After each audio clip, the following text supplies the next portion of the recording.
Hello everybody and welcome to this live broadcast for Action, Education for Women Now. This broadcast will last a couple of hours with interviews, videos, debates. It will be available in two versions, in French and in English. And I'll be with you throughout the program to host our different speakers. There'll be about 10 in all very interesting people indeed, because I've talked to quite a few of them. And the idea is to convince you all that it's an urgent matter these days. We're in a period, as you know, which has led us into a pandemic, and this has, of course, made it very difficult for girls' school and for women to find a place for themselves in the world of work. And without further ado, I'd like to give the floor to Aicha Bah Diallo. Madame Diallo, you have the floor. I can see you were Minister of Education in Guinea in the past, and you were in UNESCO, the Director General for Education, and now you're the Lady President of Action. And we'll start off with you so as to do a stock-taking exercise, I would say, on the current situation with the pandemic. Thank you very much for giving me the floor. Your Excellency, Ms. Minister of Education in Togo, ladies and gentlemen, dear attendees, and speakers and partners. Hello to everybody. On behalf of Action, and in my own personal name as well, I'd like to wish you all a good and happy New Year. And thank you for being at our side for the official kickoff meeting of our campaign, which, as you know, is called Education for Women Now.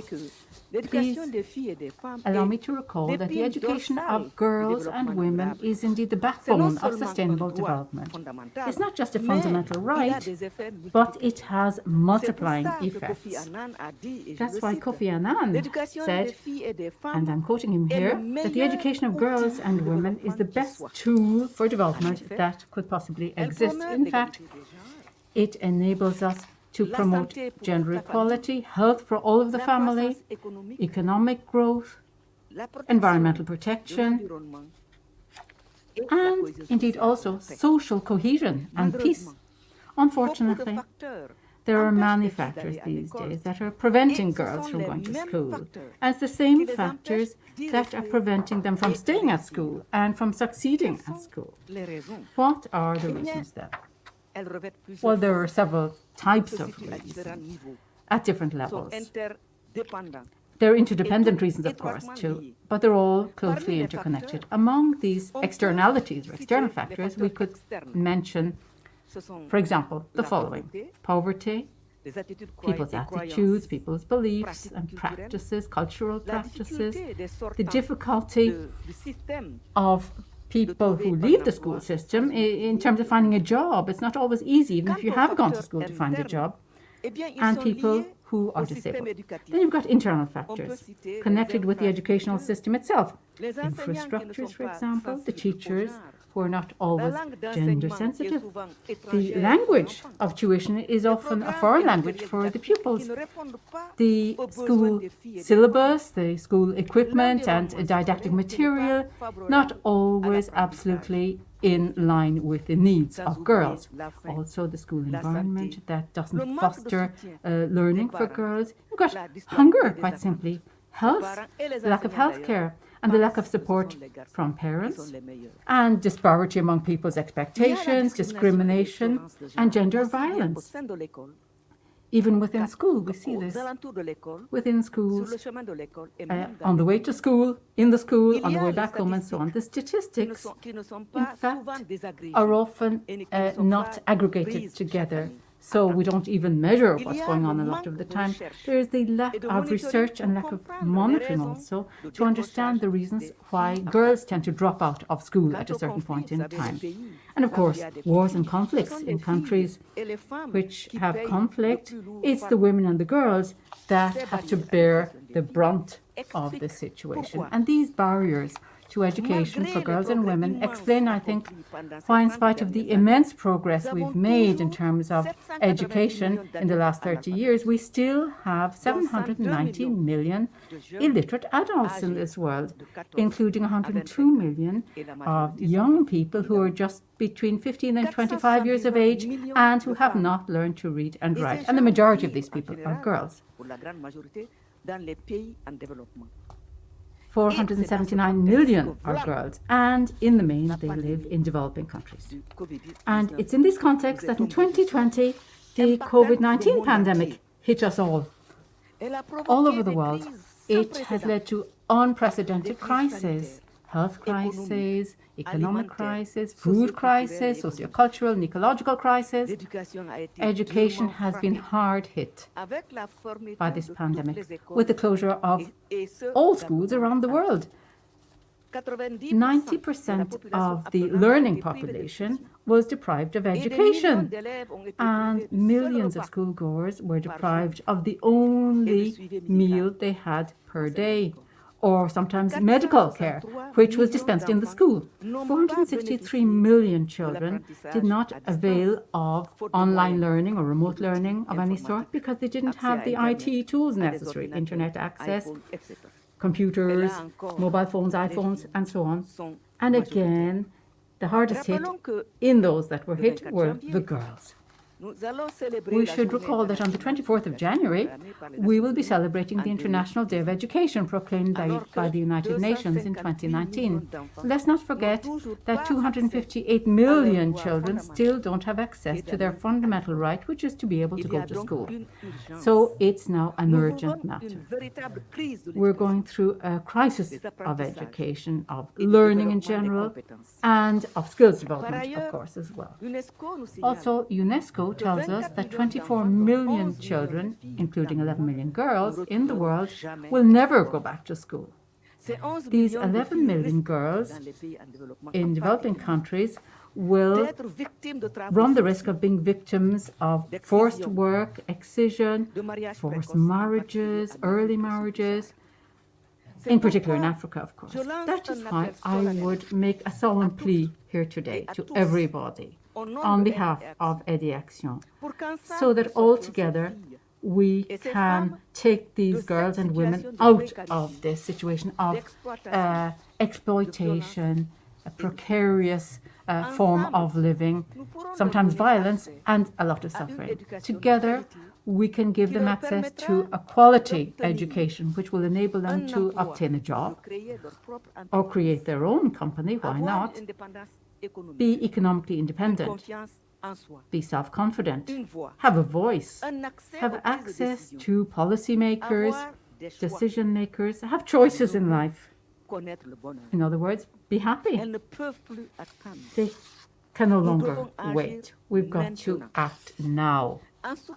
By supporting our programs, you'll help us to altogether rebuild educational systems that will be inclusive, resilient, and high-quality systems.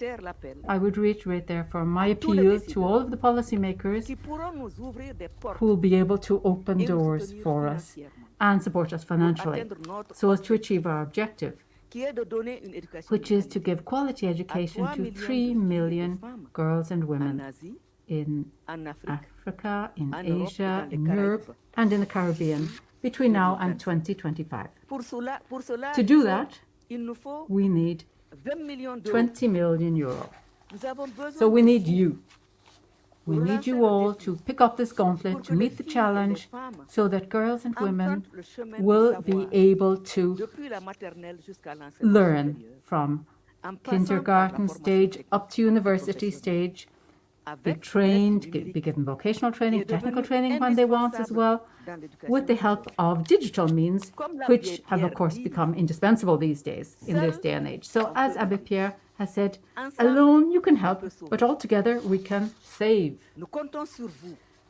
We are counting on your help and support, Your Excellency, Madam Minister, dear attendees, speakers, and partners.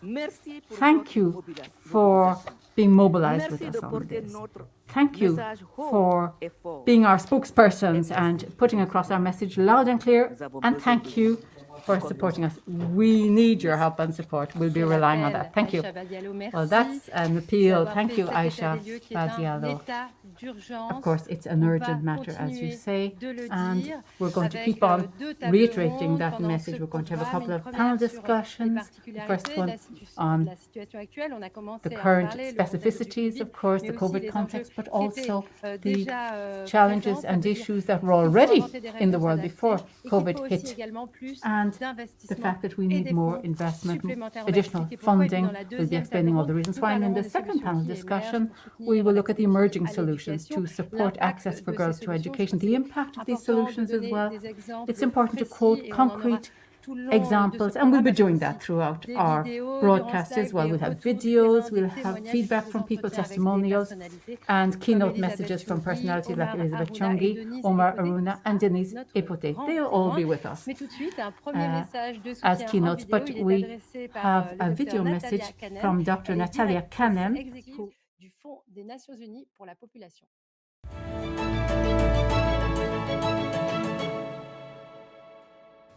Je salue l'excellent travail de nos illustres championnes comme Madame Aicha Bah Diallo.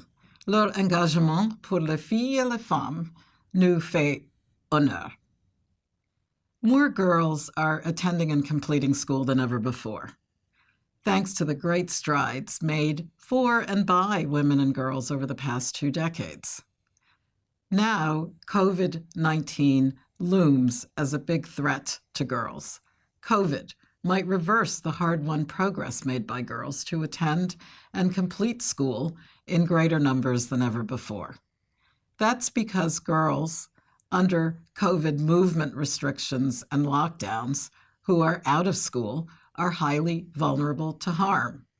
Already, UNFPA has documented a surge in adolescent pregnancy and a surge of gender-based violence. Child marriages are on the rise, and as always, it is the poorest girls who are at highest risk. Many of them, once forced to drop out of school, will never return. It's time to flip the script, and fast, by prioritizing investment in education now for every girl. We can't afford not to. The stakes are too high for girls and for their societies. I ask you to act now in partnership and solidarity so that every girl has a fighting chance to stay safe and survive, to get her education, and to get ahead in life. Thank you.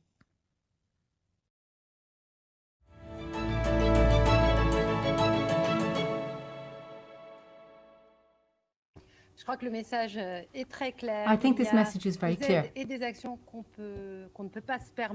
Action knows very well that we cannot afford not to do anything about this. And I'd like us now to meet Satrupa, a young lady who's been supported by Eddie Action in the iLead project. She'll tell you how she has fared in India thanks to the iLead project. My name is Satrupa, and I live in Chhattisgarh. My family had problems. My parents were earning, but not enough to feed 4 children. In India, 40% of young women between 15 and 18 years of age stop going to school because their family's income is too low and there are not enough training centers for them to go to. I had contacted all possible places to find work, but to no avail. They all told me to go and get skilled and then come back and work. Thanks to Eddie Action, Satrupa was able to access vocational training. I talked to a teacher from iLead who suggested that I should make inquiries about a job I was interested in. I singled out what I was interested in and sat an exam without my husband's consent. Fortunately, I made the grade.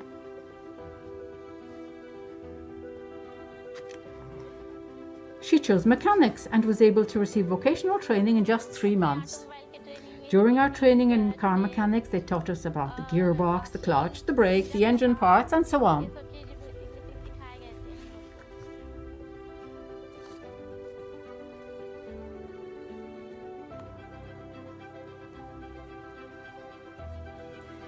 Satrupa opened her own garage and now repairs two-wheelers with her team. I obtained something that I didn't dare even to dream of, even though I always wanted it.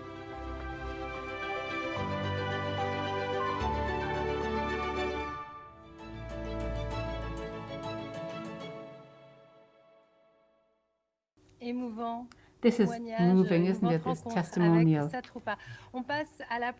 Satrupa. We'll now move on to the first panel discussion, the first roundtable. Action taken in favor of the education of girls.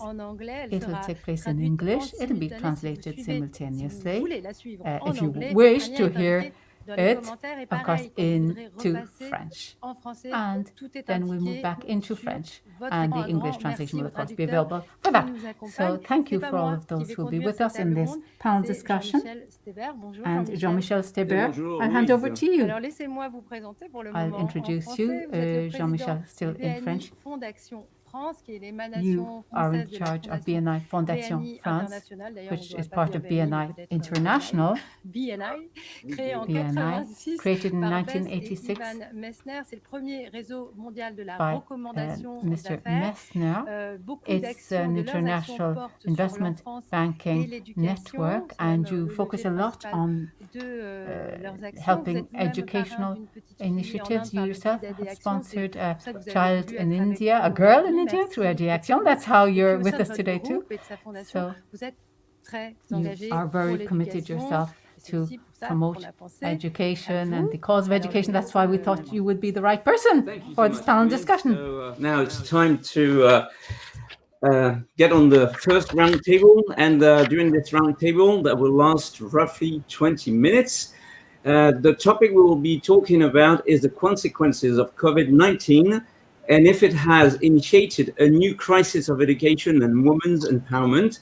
And the two ladies that are here with us is RUKMINI Rao and Alexandra Palt. Welcome, and I'm glad to be here to make this fun, we're going to say this. So let's start with RUKMINI Rao. RUKMINI, you're a member of the International Board of Aide and Action, a member of the Beijing 25 Plus group, and the founder of the Gramya Resource Center in India. As a woman's rights activist, that's important for you. You have initiated the Gramya Center to support extremely vulnerable and marginalized girls and women. You have also been awarded in 2014 the Indian Woman of the Year by The Week magazine, and in 2015 you won the L'Oréal Paris Femina Woman Awards. Can you hear me, RUKMINI? It seems that are you there? Yes, okay. I can hear you. I can hear great. you. So here's my first question for you, RUKMINI. You have a rich experience in the field of women's rights and education. Concretely, what is your vision about the impact of the COVID-19 pandemic in these areas, and specifically in the Southeast, South Asia region? You go back 4 minutes. Thank you very much. Yes. Thank you very much for having me here on the panel. The whole region has been impacted very negatively by COVID, as we know what is happening in the whole world. And I think girls and women particularly are losing out at the moment. We find that because of the region, in India particularly, everything is shut down. We find that girls are not going to school, boys are also not going to school. But when we find that girls, because they are out of school, young women are getting married at the age of 14 or 15 years. Others are going out to work. And the research studies in the region are showing that 10% of children may not come back. So this is a huge setback for us. Secondly, because of the economic situation, because of returning back home, education has been completely disrupted for children, and adult women are losing work because they don't have work. Adult women to go back to employment for further learning, is also impacted very negatively. So we find that all over the region, whether it's Bhutan, India, South Asia, Southeast Asia, there's a huge setback to women's education. The Sustainable Development Goal 4 has talked about promoting, but we find that it's not just education. If we want quality education, we also have to look at what is going on in other sectors of life. Women now have so much work in caregiving, fetching water, extra burdens because of COVID, because they've lost work and have moved back to rural areas. We find that rural women and rural girls are more disadvantaged, because once the industries have opened up and some employment and business has started, women in the cities are able to take up employment, better able to look after their families. But we find that girls back in rural areas are completely losing out. Also through digital learning, because the government is making huge efforts to promote digital learning, but poor families, rural families don't have connectivity, and they don't have the money. They can't afford to buy even a phone which will cost them 10,000 rupees. That's 2 months annual income, 2 months income for the family of 4 or 5 people. So it's digital divide that's increasing. It's the economic divide that's increasing, which will all impact on girls' education much more, considering that we are living in a society which is very unequal. So the push with all the international agencies to work towards a more equal society assumes even greater importance at the moment. So there is lots to be done and lots to be working towards in the coming months, I would say. Okay, thank you so much, Rukmini. So now I will ask Alexandra Pelt a question, but before anything, let me introduce her. Alexandra Pelt, you are the Corporate Responsibility Officer of L'Oréal and Executive Vice President of the Fondation L'Oréal. You are one of the most committed business leaders in the world, and the Fondation L'Oréal, as well as the most recent L'Oréal Fund for Women, have been supporting women's rights and education for many years. What are your thoughts about the fact pointed out by Rukmini? Yes, good afternoon. Thank you very much for having me and the L'Oréal Foundation and L'Oréal Group. As Rukmini and the other speakers said in the beginning, it is very clear that the COVID crisis, just like any crisis, is going to have strong and disastrous impact on women and girls. In a very in unequal societies, and we live in societies in which we still do not have gender equality. It is normal that the crisis will, of course, impact more women and girls who are already in more precarious situations. And with the L'Oréal Foundation and with our charitable endowment fund that we have created to support women and girls in vulnerable situations and the consequences of the COVID crisis, we see that every day.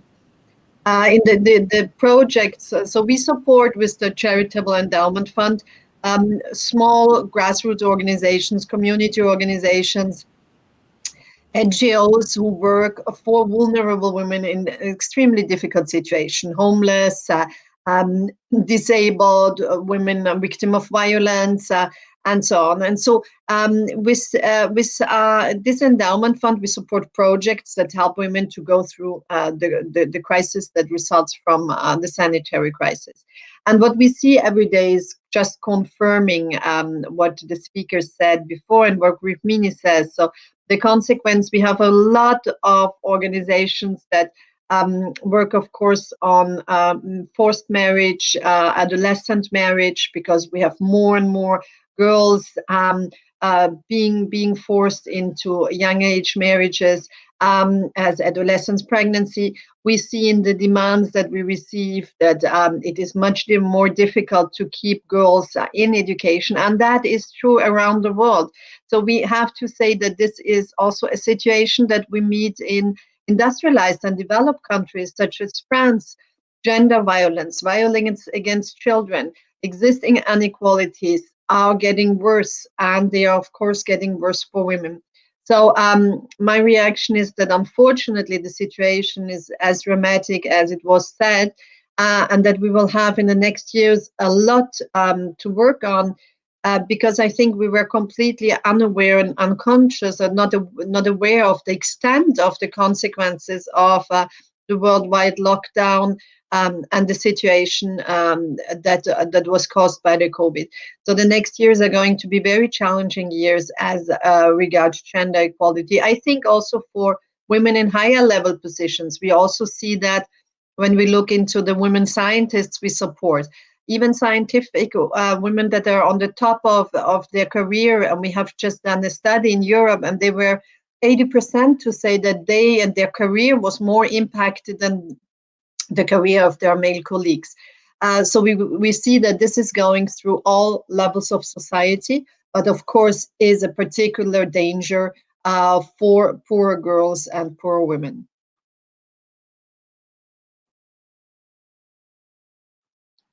We can't hear you, Jean-Michel. Yeah, I just forgot to put my mic. Yeah, so thank you, Alexandra and RUKMINI, for this first sharing. And before going through the second round of questions, let's watch L'Oréal's video, Women in Science in Africa.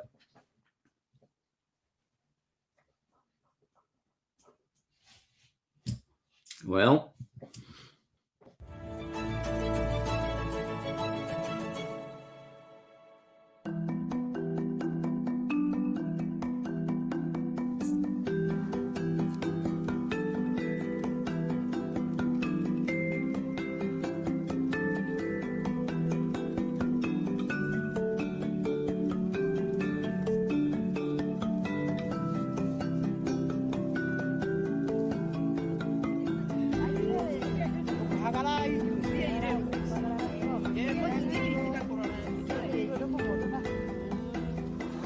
Il y a plus de 40 ans, More than une 40 femme years ago, scientifique, a woman, militante a écologiste, scientist, and crée le mouvement Green Belt militant pour lutter contre la for déforestation de ecology, sa région au created a Kenya. movement to abate the problems of deforestation in Kenya. She received the C'est le Nobel premier Peace prix Prize Nobel afterwards. jamais It's the remis à une first femme Nobel africaine. Prize Cette awarded femme s'appelle to Wangari Maathai. an African lady, Wangari Maathai. Today, we are faced with a challenge that calls for a shift in our thinking, so that humanity stops threatening its life support system. 15 years later, more than 35 million trees were planted on the continent, and Wangari Maathai continues to inspire new generations of women embarking on scientific studies and environmental protection, like in her own region. She's an exceptional woman. I've been called Wangari after her, because it's her name. Today, you find followers, successors of Wangari all around the African continent, pioneers paving new paths, dynamic people, women in Africa who are the new face of modern Africa, taking part in the great upheavals in our society. It's a very competitive world, however, and they remain in a minority. We've looked at 3 of them in particular, a specialist in nanochemicals, molecular biology, and astrophysics. Students don't pursue their studies through to the bitter end very often. So I would like to change the paradigm and actually set up a bursary system for European students to come and study here. The other way around. Well, we're lucky in my country that we can say, I want to go where I want to go and I want to be number 1, the best in class. Who are these women then? What obstacles do they have to overcome to get to the top? What impact does it have on their community? Have they found concrete solutions to the major challenges of the 21st century? Maybe the Einstein of the future will be an African woman.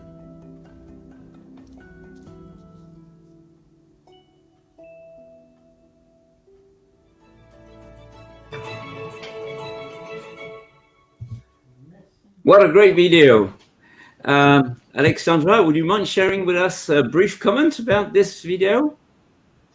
Yeah, you have to stop me because I'm always I can talk hours about women in science in Africa, because this is one of the programs that is closest to my heart. So what we are, for 20 years now, L'Oreal, the L'Oreal Foundation is supporting women in science all around the world. But for the last years, we have invested a lot in supporting women from sub-Saharan Africa. And I think this is particularly important. It is particularly important because women all around face, women scientists all around the world face similar problems. So these are difficulties, of course, of discrimination in access to studies, to promotion. It is issues like work-life balance. It is issues like sexual harassment a lot. And I think this is important to say that this is all around the world the same. It is not a particular problem in Africa. But what we see that is that it needs a lot of courage and perseverance to do science in Africa in general, and particularly as a woman, because it's very long careers. It is, you study for a long time in cultures where normally women have children younger and do not continue to study until 40, where people should contribute to the household in income. Science is not always a very well remunerated activity. And so these women, when I meet them every year, those who receive our prize, so there are 20 women from Africa who receive a prize for their thesis or postdoc. And every time I meet them, I am so impressed and inspired by their will, by their perseverance, by their commitment. So it was important for us to support this documentary to show also a different idea, a different picture of what science looks like, can look like in Africa, and that their science and African science is needed for Africans than in Africa. And this is also what we are supporting. That's great. That's really nice. Okay, thank you so much. Since we are talking about women in science, Chiara Corazza, who is the managing director of the Women's Forum for the Economy and Society, has been recording for this event a short supportive message that we are going to listen.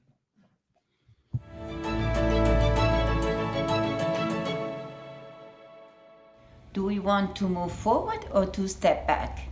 The crisis demonstrated the necessity to fully include women in an inclusive recovery, a she-covery, as we call it at the Women's Forum, a new beginning, a renaissance. How make it possible? Giving to women the same expertise, skills, tools, and assets as men. Giving girls and women same education, in particular in STEM fields, those that give the chances to better succeed in the jobs of the future. Therefore, I strongly support the campaign Education for Women Now, launched by Aide and Action. I do congratulate them for this great initiative. Let's bring a generous contribution to allow 3 million vulnerable girls and women to have access to the education they deserve. Let's give them the possibility to bring their added value and to design a better world for the entire humanity. Let's engage for impact. Thank you.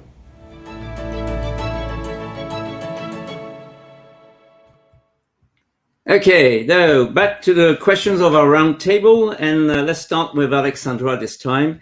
So here's my question for you, Alexandra. Why does the Foundation L'Oreal support women scientists, and moreover in developing countries? Maybe you've been slightly talking about that before, but maybe you can go deeper in it. Of course. So it is, of course, the question of access of women scientists to highest level careers is a question of gender equality, but not just a question of gender equality. So it is clearly a question of an inclusive and performing science, like always. Diversity, inclusion issues, gender equality issues are issues of how do we want to make society, how do we want to live, and how do we want to have functioning societies. So what we see is that when we do not have women scientists, the quality of research and the research results are not as good as when we do have women. First of all, we cannot renounce to the talents that half of the world's population is having. But secondly, there is also the gender perspective. So when you look, for example, into medical studies, for a long time, heart diseases, cardiovascular diseases were less well diagnosed and treated when they were touching women, because all the research has been done on men. We see that in artificial intelligence, algorithms that are reproducing bias and stereotypes. There are just 13% of women in artificial intelligence.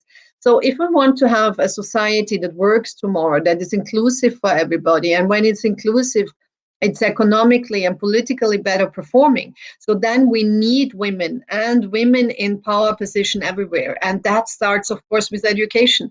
And so this is the reason why it's so strategic to support girls' education, to support women in their careers, and to support women in science, to have better research, and through better research, more inclusive societies.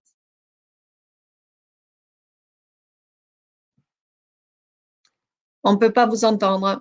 So again, I forgot, sorry. Thank you, Alexandra. RUKMINI, here's my question for you, if you are ready.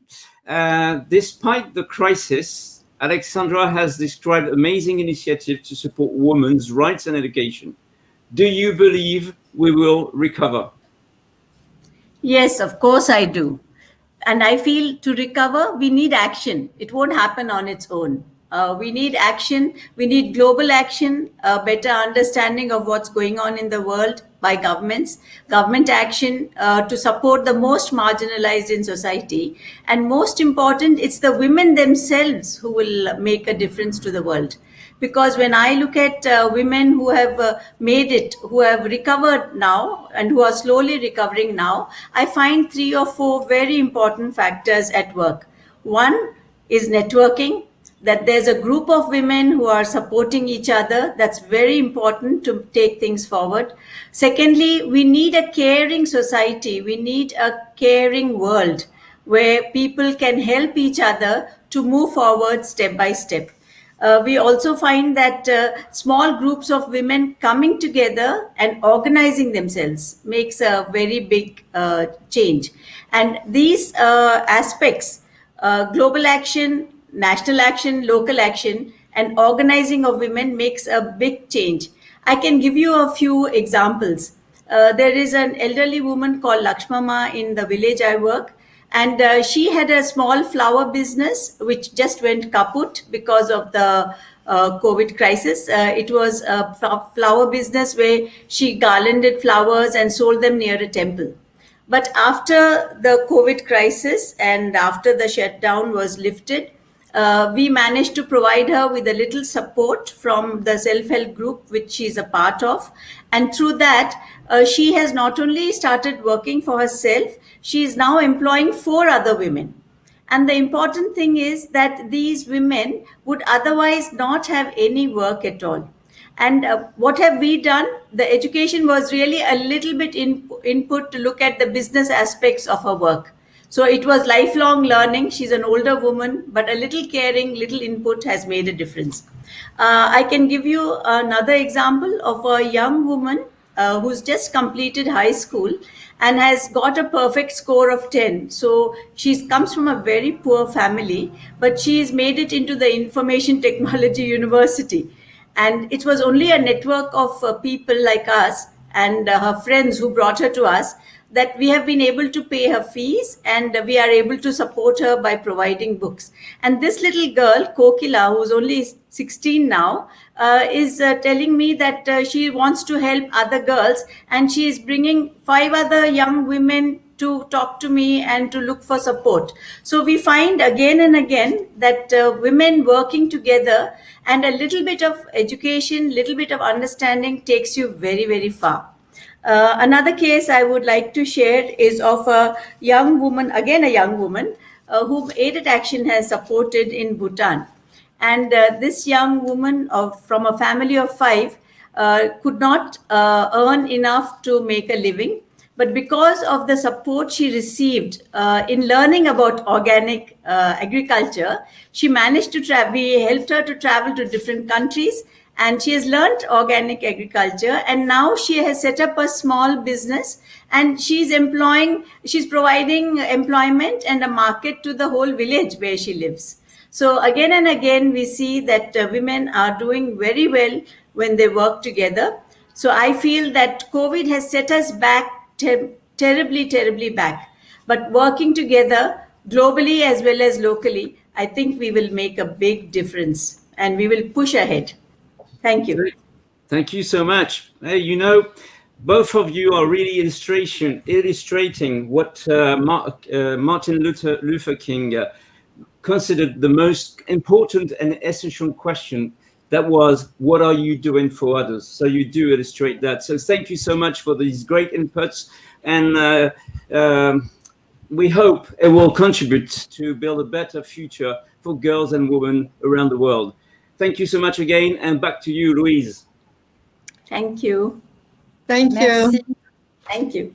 Merci. Merci beaucoup à tous les trois. Thank you Merci very much beaucoup to all three Jean-Michel of you. Stiver pour cette Jean-Michel, thank you animation. for moderating Merci pour ces that propos très panel forts. Je crois que discussion. on l'a compris, Very on est à un strong moment où messages ça here peut indeed. bifurquer dans le bon ou dans le mauvais sens. Sometimes On espère évidemment faire avancer la you situation can pour les filles, find yourself in a l'éducation, les situation filles, where la things can formation go very professionnelle right des or femmes very wrong, dans as le we've bon understood. sens. There are On va vous le dire points in et vous le time redire. when it can go Vous one l'avez way or the entendu, other. Let's make on est it go in a plusieurs langues. positive Alors, ceux qui veulent, direction in the future. rebasculer That's en the français idea peuvent of le faire. Il y a the des indications broadcast sur today. votre écran So sur we will now be YouTube. speaking in Et French on va largely parler from now en on, and français, you là, can de listen nouveau to avec vous, Denise translation EPOTE. in English, Bonjour. obviously, if you wish. Denise EPOTE, you're with us.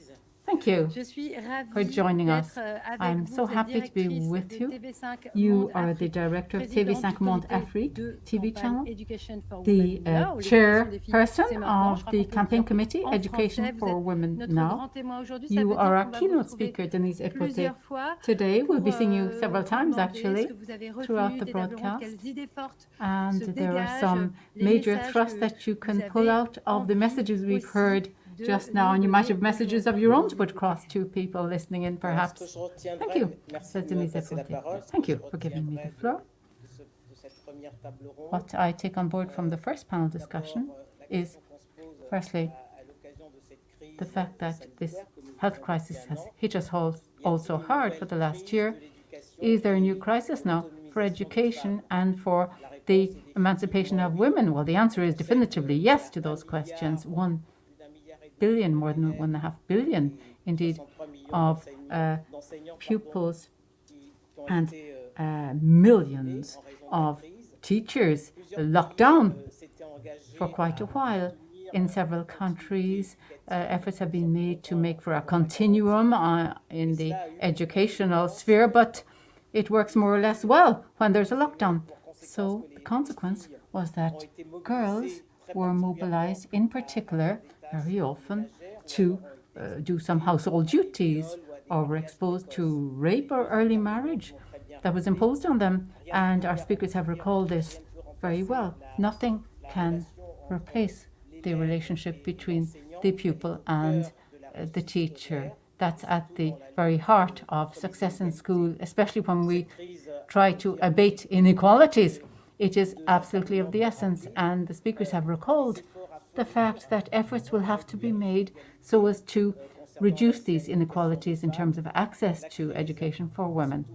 The crisis has particularly shed light on the educational issues around the world, especially social divides, inequalities, and the pandemic especially accelerated these inequalities and made the situation even worse for vulnerable people who are women. The dropout rate has got to be driven down. It's a priority for girls to reduce the dropout rate. And what speakers have said is very important insofar as women and science will help us all to go forward. Women should have their rightful place in science to have a more inclusive society. It's absolutely essential for women to network together as well. That, I think, sums up the main thrusts of the important messages we've heard so far. Thank you. Thank you very much, Denise EPOTE, ces formulations. for On sent toute votre conviction dans sharing ces with propos. us your deep-seated convictions of what are the most important points to address, and we'll be talking a bit later on of the very important role of the media so as to convey this message and work in favor of the cause or the causes. So we're going to listen to another short video from Noella Corsaris, who is the person in charge of Malaika. La tuberculose et la malaria.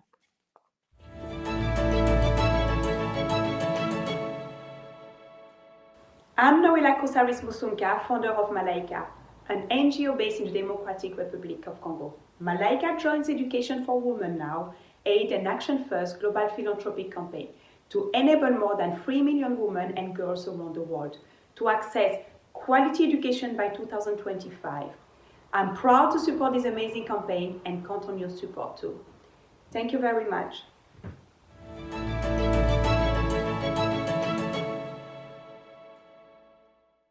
Et merci pour ce message. Thank you for that message. En anglais, In on passe English, d'une langue à l'autre, on passe we d'un switch pays à languages the l'autre whole time, et on est but it doesn't aujourd'hui, matter.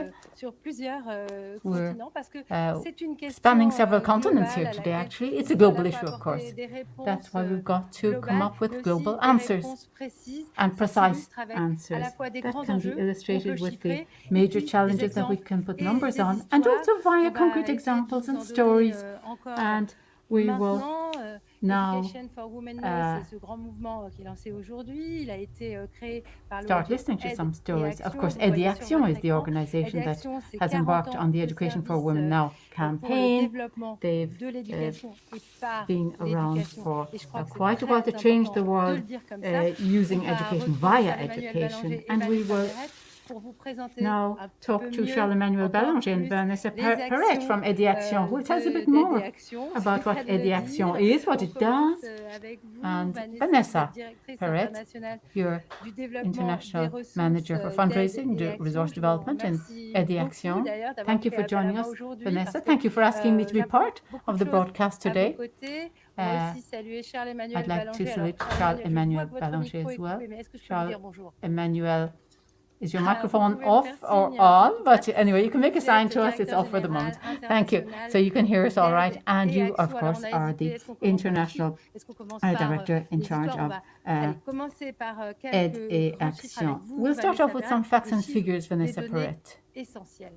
because facts and figures are so Merci Louise. important J'ai to le set cœur the qui bat backdrop. très fort, Yes. je tenais à le dire, mais je suis ravie d'être Thank you, là. Louise. I'm so happy to be Je voulais with you all here rebondir sur ce today. qu'a annoncé I'd like to Aicha, react what Aisha son propos introductif. En fait, mentioned elle a earlier rappelé in aujourd'hui her qu'il y avait 11 introductory millions de filles remarks. qui étaient à 11 risque de million ne pas retourner à girls l'école. who are at risk of Et not going back moi, to je school. me dis que finalement, ces 11 millions I de say filles to myself, qui these risquent de ne pas 11 retourner à million l'école girls who might à not go cause de la back to pandémie school de because of the Covid-19, COVID-19 eh ben, ça peut pandemic, être aussi 11 millions it could be d'opportunités 11 million d'atteindre plus opportunities rapidement to et d'atteindre tout simplement les objectifs de achieve our développement durable objectives d'ici for à 2030. the Millennium Goals Et ça serait faster, aussi, maybe. une opportunité There pour could ne be pas a lever. anéantir It's an en fait opportunity toutes les to années not d'efforts, demolish the years of d'investissement effort qui ont and été effectués pour investment and energy that's pour been le put développement into developing durable, education, pour sustainable l'accès des femmes à leurs development, droits et the puis access plus of women to généralement their l'accès rights, aux droits and more humains. generally, the Et, access to human rights for que ce soit sur le everybody. plan d'ailleurs And financier, matériel. from a financial Et standpoint, en fait, on material doit agir standpoint, vite, we've got to avancer, take il action faut plus attendre. quickly. C'est pour ça que We notre campagne cannot s'appelle wait any Education longer. That's for- why we say for Women education Now. for women. L'éducation Now, des filles it's et des now, femmes it's not later on, maintenant. Et on veut that pas, it's en got to fait, happen. que And les filles et les femmes the de fact is that 2020 girls and women deviennent in demain, 2020, in the des future, générations should entières become qui seraient un peu la full génération generations Covid-19 sacrifiée. of fully fledged people with a fully fledged education behind them, that they wouldn't be the victims on the altar of COVID-19. Charles-Emmanuel Ballanger, In other words, vous vouliez aussi thank you, nous Vanessa. raconter Charles-Emmanuel des Ballanger, you have a histoires couple of stories to tell us, I derrière think. ces données et objectifs essentiels, très importants, l'éducation des femmes, Regarding des filles, the education tout le monde, hein, of pas seulement pour les girls femmes et les and filles. women. vraiment l'avenir des sociétés qui se joue là, comment ça s'illustre? As being, of course, the future of our societies. Yes, of course. It is very important to have an overarching vision of education and quote all the facts and figures, as Aicha has done and Vanessa has done as well. But behind the figures, there are people and lives. And I've chosen to tell you 3 very short stories, my own real-life experience, extraordinary experience. Small changes, small things can sow the seeds of great developments. Things that I saw myself out in the field with Aide Action. The first time it was in Togo, in a village where we had worked on building a secondary school and training the Association of Families. And I asked, as I often did before, the parents, what were the changes that followed your daughter going to school? And one of the dads said, well, we realize that the parents have a role to play here, that it's important for us to let our girls do their homework when they get home instead of helping with the household chores and helping the mothers to mind the younger children. And when our girls come home, therefore, he said, we realize it's important to let them go and do their homework, read their books and so on, learn their lessons, and if we need them to help afterwards, we'll ask them to help, but that we should let them get on with their schoolwork when they come home. It was an important point for him that he learned. And another story came from India, where we went to a family to meet a girl, 12 years of age. She had been supported by our organization. We met her with her parents, and she went to the local school, of course, and the administrative authorities gave the authorization for her to be able to go to school because she was blind, and up to 12 years of age she'd never gone to school. So again, I asked her a simple question. I said, do you like going to school? Which you often ask of children at that age. They often say yes. And her answer, with a broad smile on her face, was, well, when I go to school, it means I make friends, and I like going to school because I've got friends. And the third story is in Cambodia, in a remote village.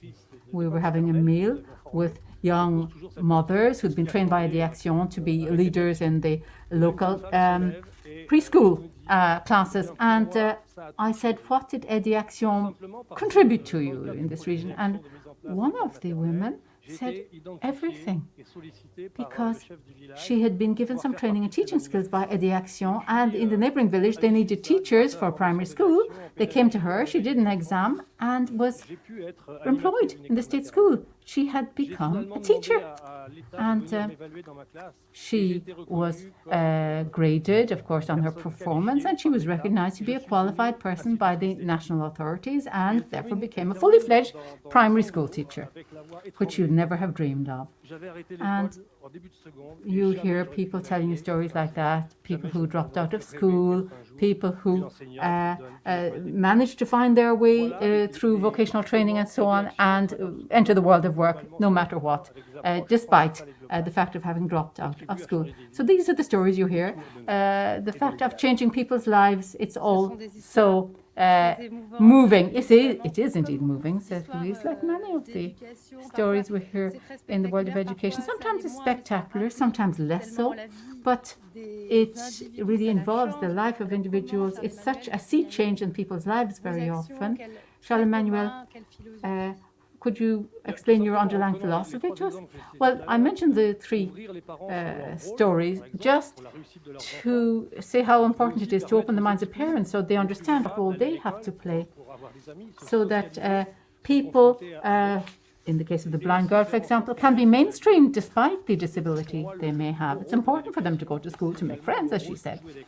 And that's where education plays its role, and where Aide Action has been playing its role for the last 40 years, with 80 projects being supported every year.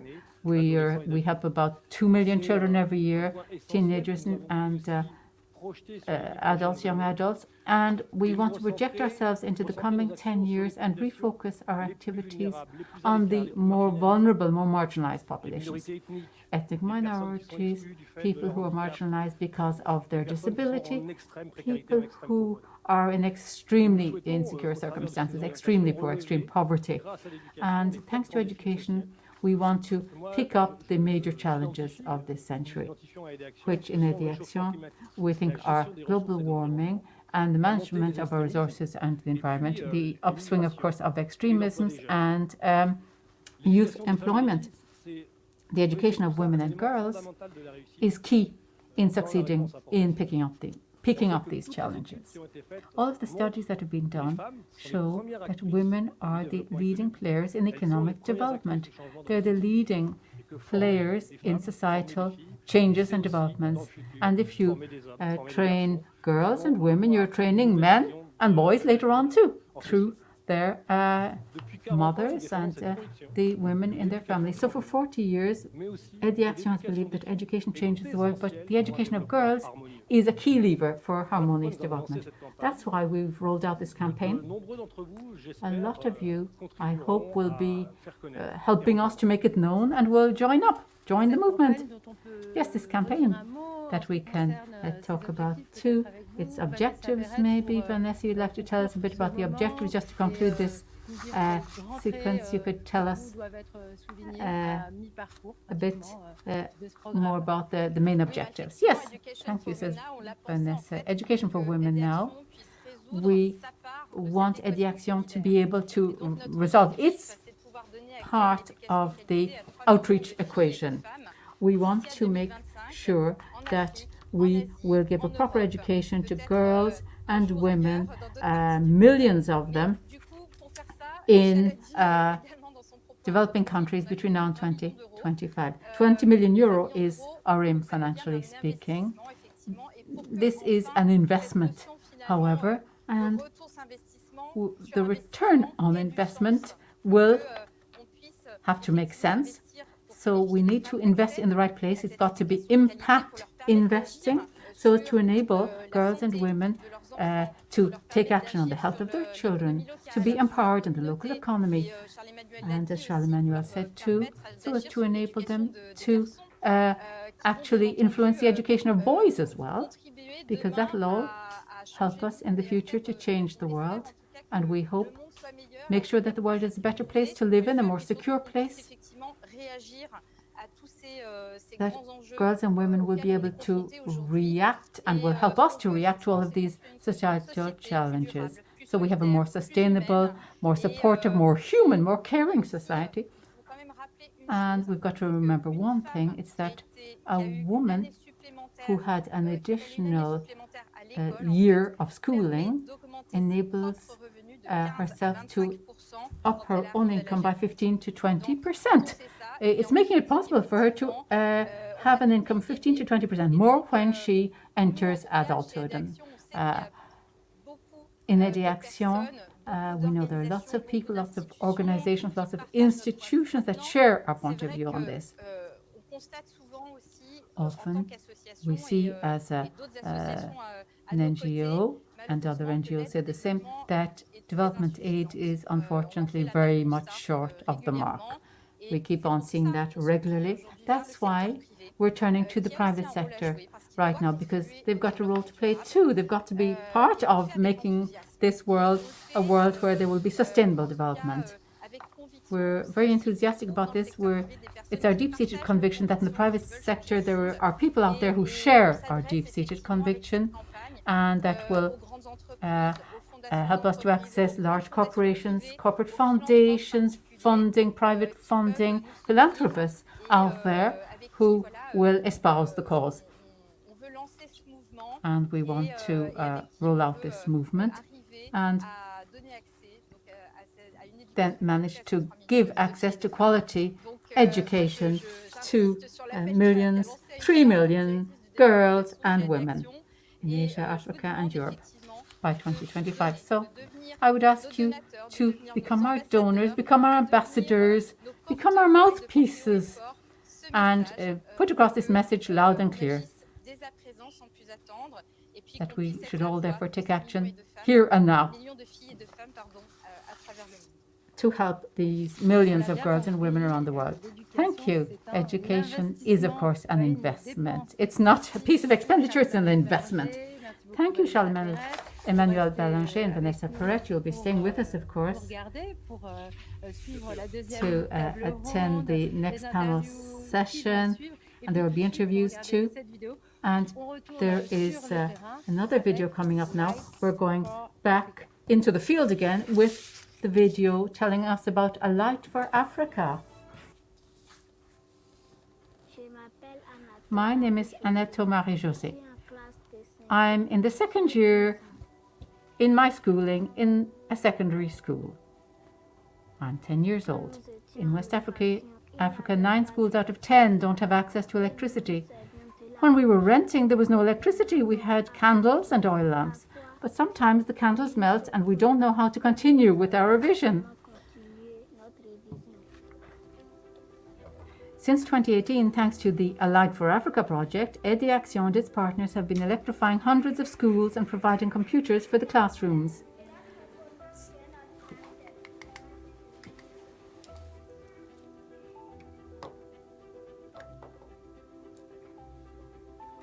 Solar-powered lamps are also lent to the school children so that they can do their homework at home. After I got the lamp, it was easy for me to revise my lessons, and I got my youth training certificate thanks to these lamps in 2018.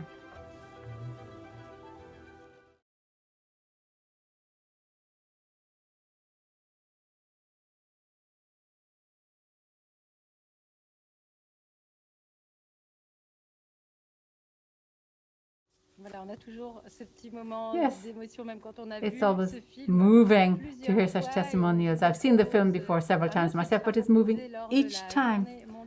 And during the International Day of Education, it'll be screened again.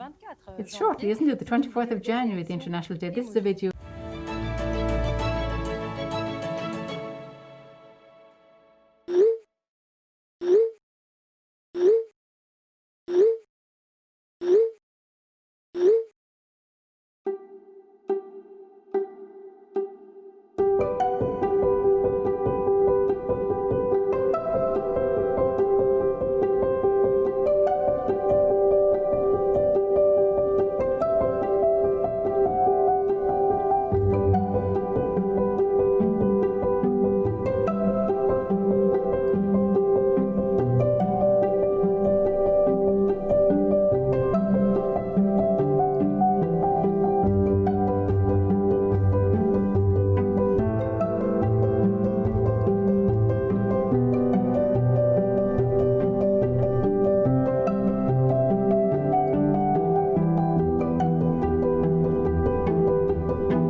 Well, we've been speaking French and English. We've been using emoticons as well.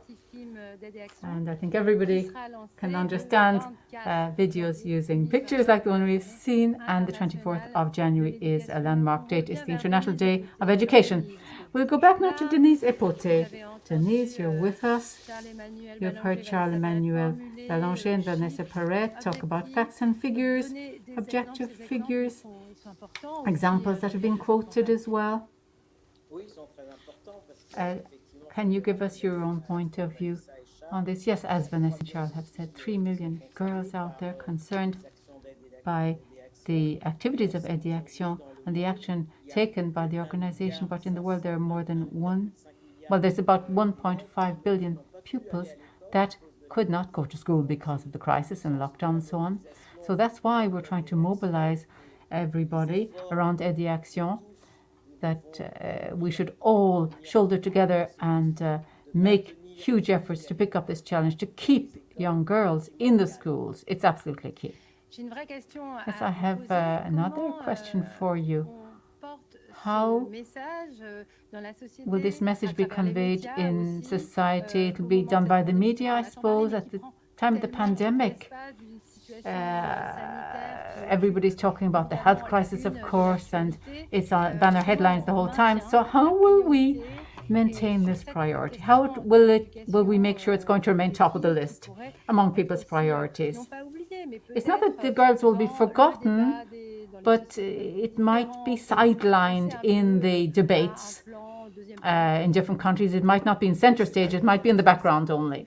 Well, indeed, says Denise, because of the pandemic, the national education policies have been not prioritized because states were looking at the health crisis and trying to protect populations health-wise and so on. But indeed, the role of EduAction is to recall that there's not just one emergency. We've got several emergencies on our hands at the moment. We've got the health emergency, but we shouldn't forget the education emergency, access to education for everybody, which is a commitment given by states at international conferences on education. So the role of the media is to recall that it's a question of a state of emergency in several respects. I mean, several emergencies we have to deal with. Yes, we've heard lots of women testifying today, women occupying important posts like yourself, Denise EPOTE. What then, in your eyes, is the value of this exemplarity, the role models, if we could put it that way, the role models, the value of the role models? Well, Louise, I didn't hear what you said. I do apologize. Bit of a sound problem, says Denise EPOTE. Well, I'll repeat it. I'll say it louder, maybe. What is the importance of having women role models embodying these values? People like yourself, Denise EPOTE, to show that women can now access high-ranking posts in all areas. Well, I'm not the one who should answer that. I think it's EduAction that could answer the question why they chose me. I could ask, well, in my own modest way, I think that my own path is perhaps something that could inspire some young girls in Africa, all right? But I'm not the only one. There were thousands of us that were lucky enough to be able to go to school and pursue secondary schooling as well. Because as I think Vanessa was the one who said this, the longer girls stay in school, the better chance they have of having a decent income later on. And when they have a better income, it enhances the life of their family, their community around them, and even their country. And when you educate a girl, you're educating a nation, as we often say. Yes, well, we'll go back to possible actions and talk to you again a bit later on, Denise EPOTE. But we will now talk about the Orange Group with Elizabeth Chungi. There is an interview we recorded with her on Thursday.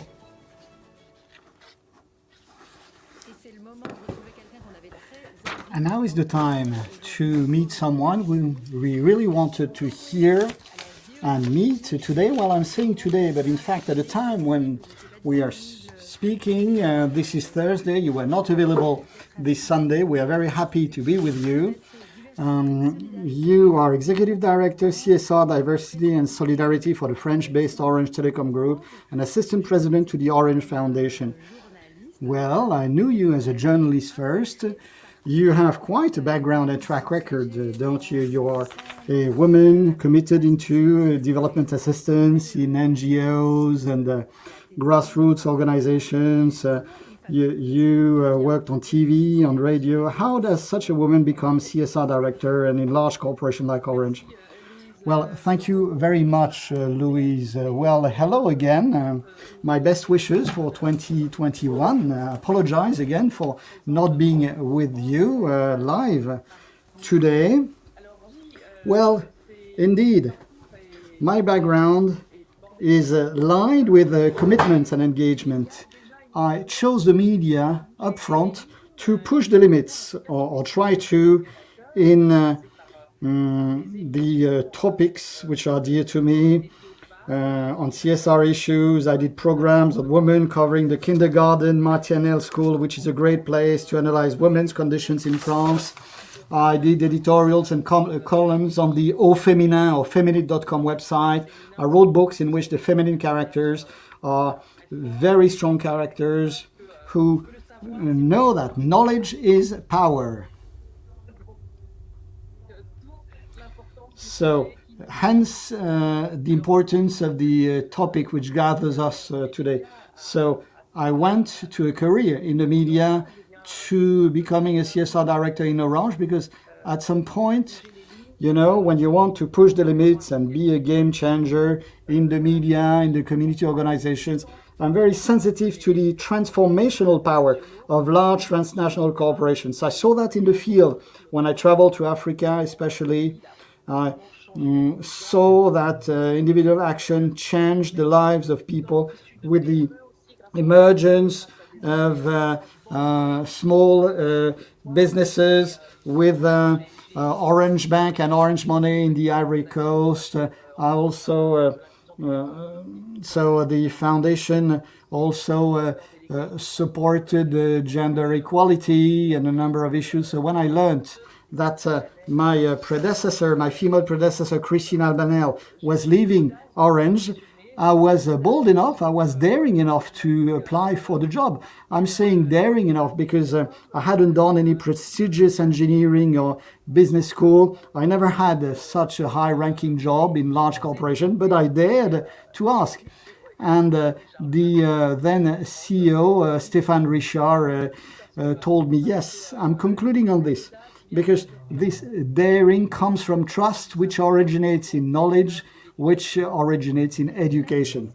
And here you think you have power to act, quote unquote, yourselves and collectively via the projects that you are carrying out with your teams. You know, this power to take action is of great importance, isn't it? Yes, indeed, I do have power to act because today, thanks to my department and my teams, I'm able to continue all the programs and activities which had been existing and carried out by the group to support young girls and women in an educational journey which starts from school with integration into the job market with a full array of programs. I will only mention a few of them, starting with the primary school activities via a program called so-called Orange Villagers. So in an orange village, quote unquote, we have 100 of such orange villages in Africa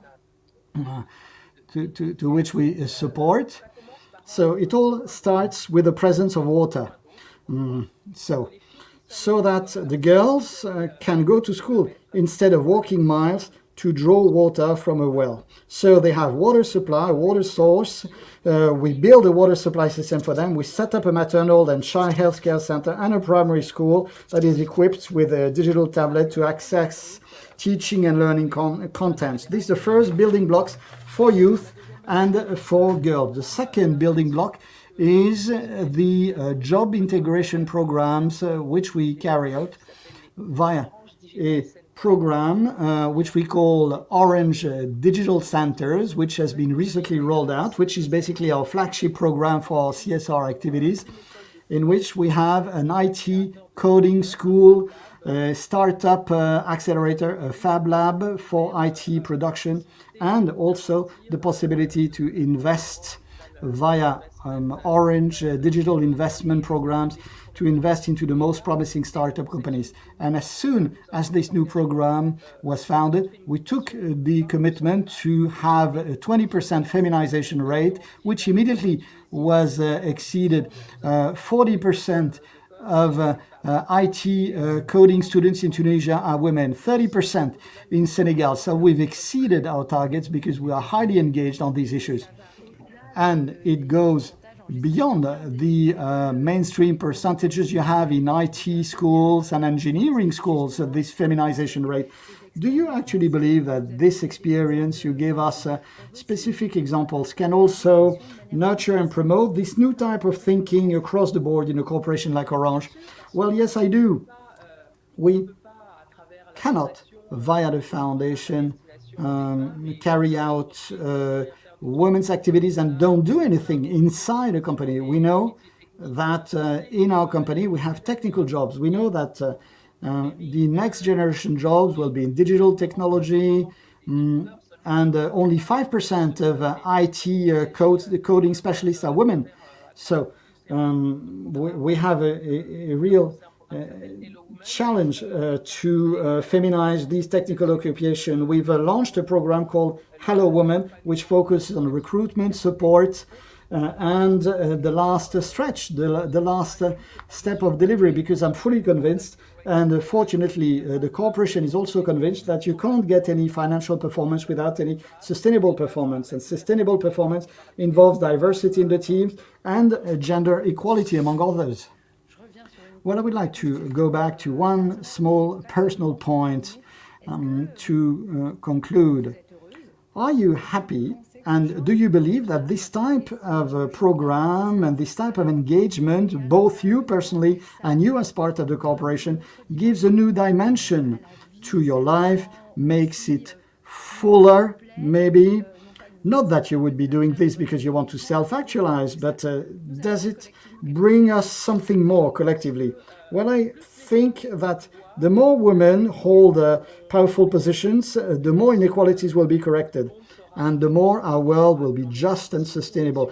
I'm deeply convinced of that, and I really believe in leadership. I really believe in setting the example from the top that can flow down through the whole organization, through the whole society.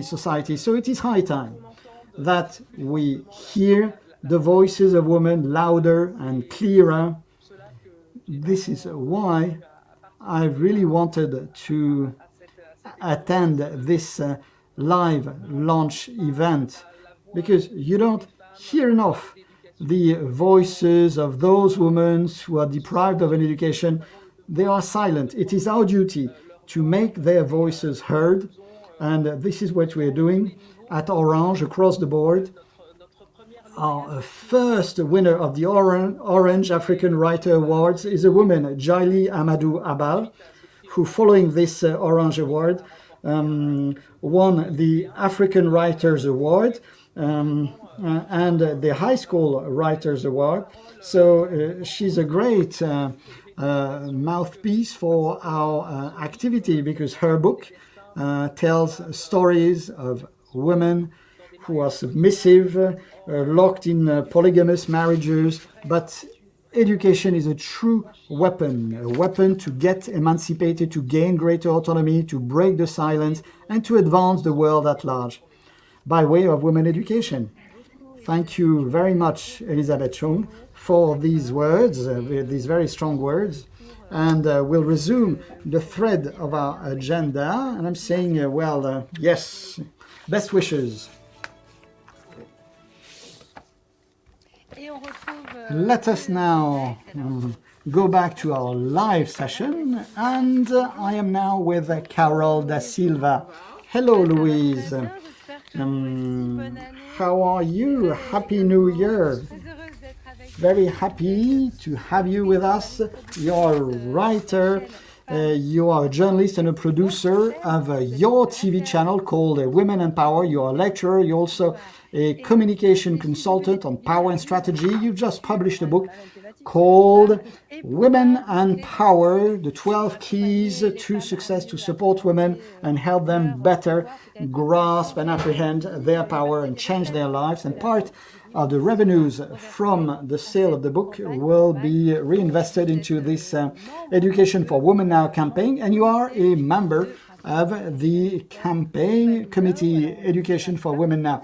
So you chose to interview a man, Carol da Silva, right? Yes, absolutely. Can you introduce the gentleman? Thank you very much, Louise. Thank you for this great introduction, which is Ambassador Umar Aruna. Mr. Ambassador, Your Excellency. Hello, how are you, Carol? Thank you very much for being here and attending this event. I do thank you, Carol, for allowing me to speak. Louise, to pick up on your question and introduce the ambassador. For those of you who don't know the ambassador, Ambassador Aruna is an expert in international relations and diplomacy. He was a former ambassador for Benin to the United States of America. You are also, there seems to be a technical glitch here. Apologies, says Carol da Silva. So, Your Excellency, you're also a successful businessman. You're creating a bridge between Africa and the United States. You are a committed social participant. You sit on many board of directors in American organizations in the US. You are the vice president of the New York Center for Foreign Policy Affairs, so-called NYCFPA, which is devoted to fundamental researching all aspects of U.S. foreign policy and its presence in the world. Thank you so much for being with us, and I will dig directly into the issue. For my first question, I would like to know, where are the men in France? You know, in large corporations and the political circles, the power is occupied by men, versus in the large foundations, the heads of these foundations are women. So we have the same scheme of a gender distribution of roles. Those foundation and NGO roles are held by women, and the big jobs are held by men. Have you made the same observation in the US and elsewhere? Thank you very much, Carol, for these observations. Well, indeed, the roles of the role of genders in the US changed more so in the US. We are seeing more men take on the traditional roles of women, with men staying at home and women going to work in high ranking jobs. The problem is we are always looking for this critical mass of women. Not enough women are CEOs or at extremely high-ranking roles and positions. So much progress has been made in politics. You have seen that in the US we have a vice president, which is quite encouraging. There's work ahead of us still, and I think that in order to get there, we really need to have women figureheads, women role models, in order to show girls that it is possible. So things are changing, possibly changing a bit faster in the US versus the other regions of the world, but it's never enough for all the world to advance together. How can it be explained that things are not changing, that there are always so few men who are interested in girl education or women training, women learning? Well, most of them are devoted fathers and husbands, because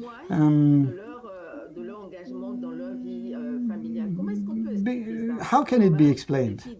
Because the girls we are talking about have fathers, right? You are pointing out a very significant issue, which harks back to the roles, the role of men in their engagement to gender equality. You know, speaking about education and committing to education, you are talking about engaging to promote gender equality. And there is a lack of education for men in this respect. So we really need to raise the awareness of men, make them more conscious about the issue. And very few men are going down this road. And when there are more men in the board of directors who understand what gender equality is, and the role of women, then we'll be able to advance things. In order to be politically incorrect, I would say that there's a pressing need for deprogramming prejudiced ideas and stereotypes which have been existing and persisting within the world governance systems, which is a patriarchal system where men occupy all powers and most of the time women are left behind. So if you can make men conscious, and especially powerful men conscious, that they are enjoying, they've been enjoying a privilege that they've been benefiting from without even knowing it, then they will be able to realize the situation and to promote gender equality. Generally speaking, there's a type of language that we need to convey, that is promoting gender equality, promoting women's rights and women's education and girls' education, contribute to elevating the standards of society. It's not only girls and women who benefit from it, it's all of the society which benefits from it. So I really believe that if we can carry out such activities, then we might advance gender equality. I quite agree with you on the need to deprogram, quote unquote, the masculine software, quote unquote. But we've been trying to do that for decades, really. We are here again today, gathered to tackle this issue, and thousands, millions of women are confronted with that. Do you, as a man, have something, a little something, a trick to suggest to try and deprogram this male software? Well, I told you initially, Carol, that when I said deprogramming, I said I was being politically incorrect, and I see that you are picking up on this term. Well, I believe that such programming, quote unquote, is not just recent. It's been from time immemorial that it's been the case. When man was given, quote unquote, all rights and everyone. And when I said give, I'm not blaming anyone. I guess it arrives spontaneously, but all this takes time. All this takes time. But we have no choice, because the survival of the humankind is at stake. As more than 50% of humankind are women, and if women educate men, we are forced to reach that step when men will get deprogrammed, quote unquote, with a system where there is a privilege, where there are privileges. In a privileged system, you are people who are left behind. You cannot leave behind girls and women and mothers and sisters of ours. So it is of great importance, and the most important is continual education of the male fraction of the population across all sectors, across all industries, and beyond the cultural sectors. And this will really help to advance what I call, quote, deprogramming, unquote. Okay, I do note that you're a man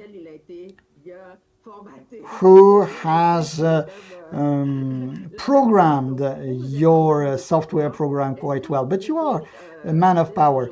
Can you, as we are attending the Education for Women live launch event, can you tell us how you can commit to support and advance the campaign and promote it in the US, as you are based in the US, but you are also linking up with lots of countries, but mainly in the US. How can you contribute to supporting this campaign? Well, I think that this is a question I've been tackling for quite a while with my organization, which has been an advocacy organization. And right after this event, I will tap into my network, the contacts I have with the Congress people I know, with the new Biden administration, to try and obtain a support from the US Congress or the new Biden administration to advance girl and women education, more specifically in Africa, as we are discussing Africa today. So thank you very much. I do note that there is this will of yours to support our campaign, to support and assist in action, and to link up with the new Biden administration. So thank you, Ambassador Aruna, for your attendance and for the commitments you've just made with us. I do thank you. I would also like to thank all the participants to this live launch event. I do encourage you to keep supporting the campaign. Don't forget to buy the book, Women in Power, 12 Keys to Success, because part of the revenues will be reinvested into the campaign. So over to Louise, and thank you again. Well, thank you. That's a lot of thank yous in very little time. Denise EPOTE, back to you, because you are the guiding theme, you know, the key speaker in this event. So I would like to ask you, what is what you think on the commitment and engagement of men, as it was basically what came out of the meeting with respect to male commitment and engagement. Well, I think it is one thing to say, then it is important to go from word to action. What can be seen today is that in many countries, despite the many engagements, despite the many pledges, including the Beijing 25 conference, the idea is to move towards a more sustainable, more just society. We spoke about gender balance, but what we can see is that in the decision-making bodies, in the governments, what was told to Carol by the ambassador, there are very few women, too few women. And what is missing is political will and engagement of men to push the limits and change the game. And as the ambassador said, to get a more just and a fairer society. It cannot be so if not just 50%, but 51% of the population is missing. That is the fraction of women. Because we are a majority, women are engaging and committing is and involves taking action. This is what Aide en Action does. Before the second panel session, I suggest we hear a testimonial, that of Poonam, talking about inclusion with this Aide en Action employee with disabilities, Poonam Paridi. She's blind and lives in India.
Et merci à Pounam Well, Pardesi pour thank ce you, témoignage. On passe à la Pardesi, for deuxième table this ronde. testimonial. On va This parler des brings us to our solutions second qui panel émergent, comment le fait de about the rendre l'éducation solutions which accessible emerge, transforme like la société et va making la transformer. available resources for those changing l'éducation societies will be des filles pour elles, addressing the pour leur impact communauté. of On a bien vu, c'est aller education for ensemble. the On va parler girls, des for their résultats déjà atteints communities. par We la are société civile, going to be les talking about ONG, les progress already institutions achieved et by des États, civil et society, comment ça peut NGOs, fonctionner ensemble. Je crois que c'est societies très and governments, important and how de all lier this can les collaborate investissements, on l'a dit, par des sociétés qui veulent and abonder pool les fonds forces. It d'une is very association telle qu'elle est important Action, that et puis de ce qui private est fait sur companies place can match par up des the funds gouvernements, des politiques. collected Et by ça, such on va en organizations parler and aid action, tout and de also suite. will Alors, be je vais addressing vous the présenter action sans by plus attendre les politicians and invités governments. de Without further cette ado, I table will ronde. J'espère qu'on introduce va the les voir members à on this l'écran, comme panel. ça je pourrais I leur hope faire you signe can si on est loin les uns des autres, see them les unes on des autres. the panel. Je commence avec son Excellence Madame Adjovi Lolonio. I'm starting with Mrs. Adjovi Lolonio Apedo Anakoma. Hello, can you see me? You are Minister of Social Welfare, Women Promotion and Literacy for the Republic of Togo. A big thank you for attending today. I will ask you my first question, but before that I will introduce the other members on this panel. We'll have Aude de Thuin with us as well. Can you hear us, see us as well? Good. So we are delighted to have you. You are the founder and chair of the board of Women in Africa Initiative. You've been leading many activities, many initiatives, and you'll give us some very specific examples of these to advance education and training and learning of women in specific type of occupations. We also have Miren Bengoa with us. You are Executive Director International for the SOS Group, which is a new position and a new role for you, right? And you are the Honorary President of Women UN France. You'll give us also some specific situations and examples in several countries and regions of the world of successful initiatives benefiting to women and their communities, and realize how education is a global issue, a comprehensive issue involving what you learn at school, but much more, including the skills and competencies you gain. And we also have Laurence Breton-Moyer with us.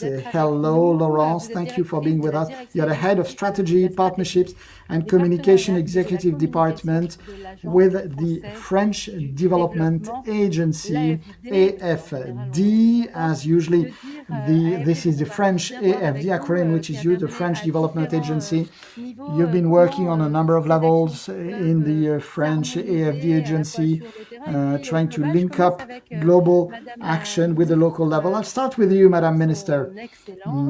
Your Excellency, Madam Adjovi Lolonio Apedo Anakoma, I would like to know very simply how your action and that of Aide et Action can converge, what type of synergy can be achieved in a country like Togo to underpin the policies you are implementing. Well, thank you very much, Louise. Well, the policies implemented by the Togo government are focusing on promoting women,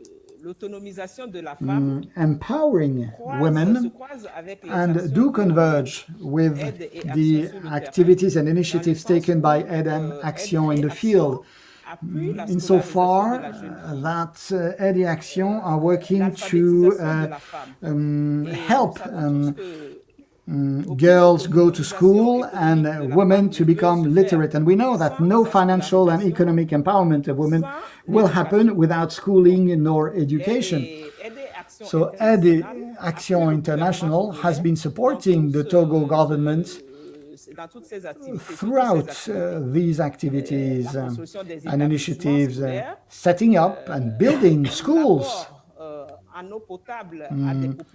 setting up water supply systems to provide drinking water to the local communities, to free up time for the girls, depriving them from these chores and enabling them to go to school. So many activities and initiatives which have been carried out by Aide et Action in the field, building classrooms, to support the Togo government in its action to provide education to the population at large and to girls more specifically. Quite interesting to have such a title, Madam Minister, almost summarizing what we've been talking today: social welfare, women promotion and literacy. So to you, this is a triptych, isn't it, which possibly is a foundation you are using to advance the Togo society at large? Well, our ministry, in its title, Social Welfare, Women Promotion and Literacy, is a ministry in charge of social action, of social welfare, of promoting women and of promoting literacy across the fractions of population. And you do understand, you're right to say it's a foundation, because anything connected with social welfare connects with the daily lives of people in their homes. And promoting women, I just talked about it a few minutes ago, you need to promote women via education. No promotion can happen without education. And women, in order to get empowered, need literacy. So these are the foundations for the social action and development of any country. So this is an issue, and these are issues which are dear to your heart, and you will be able to tell us some more about your background, because what we hear is that there is literacy, there is education to girls, but these educational needs are getting more important today, because we need to have more girls going into secondary school and completing their education, so that they can get an occupation and enter the job market, to have occupational training. And this needs to be thought through their schooling journey. You're not going to school just to go to school. You need to maintain quality and time. In order to, yes, indeed, you pointed out at something which is key: the schooling journey until empowerment and emancipation to young girls, young women into employment has many steps with all the prerequisites needed. Access to education must be possible, but it must be high quality as well, and the young girls must be no more exposed to violence and abuse if they go to school versus if they were not going to school. So there's the issue of protecting these girls, but we all around us today are fully committed to and engaged in ensuring that education becomes a universal right which is fully respected and applied.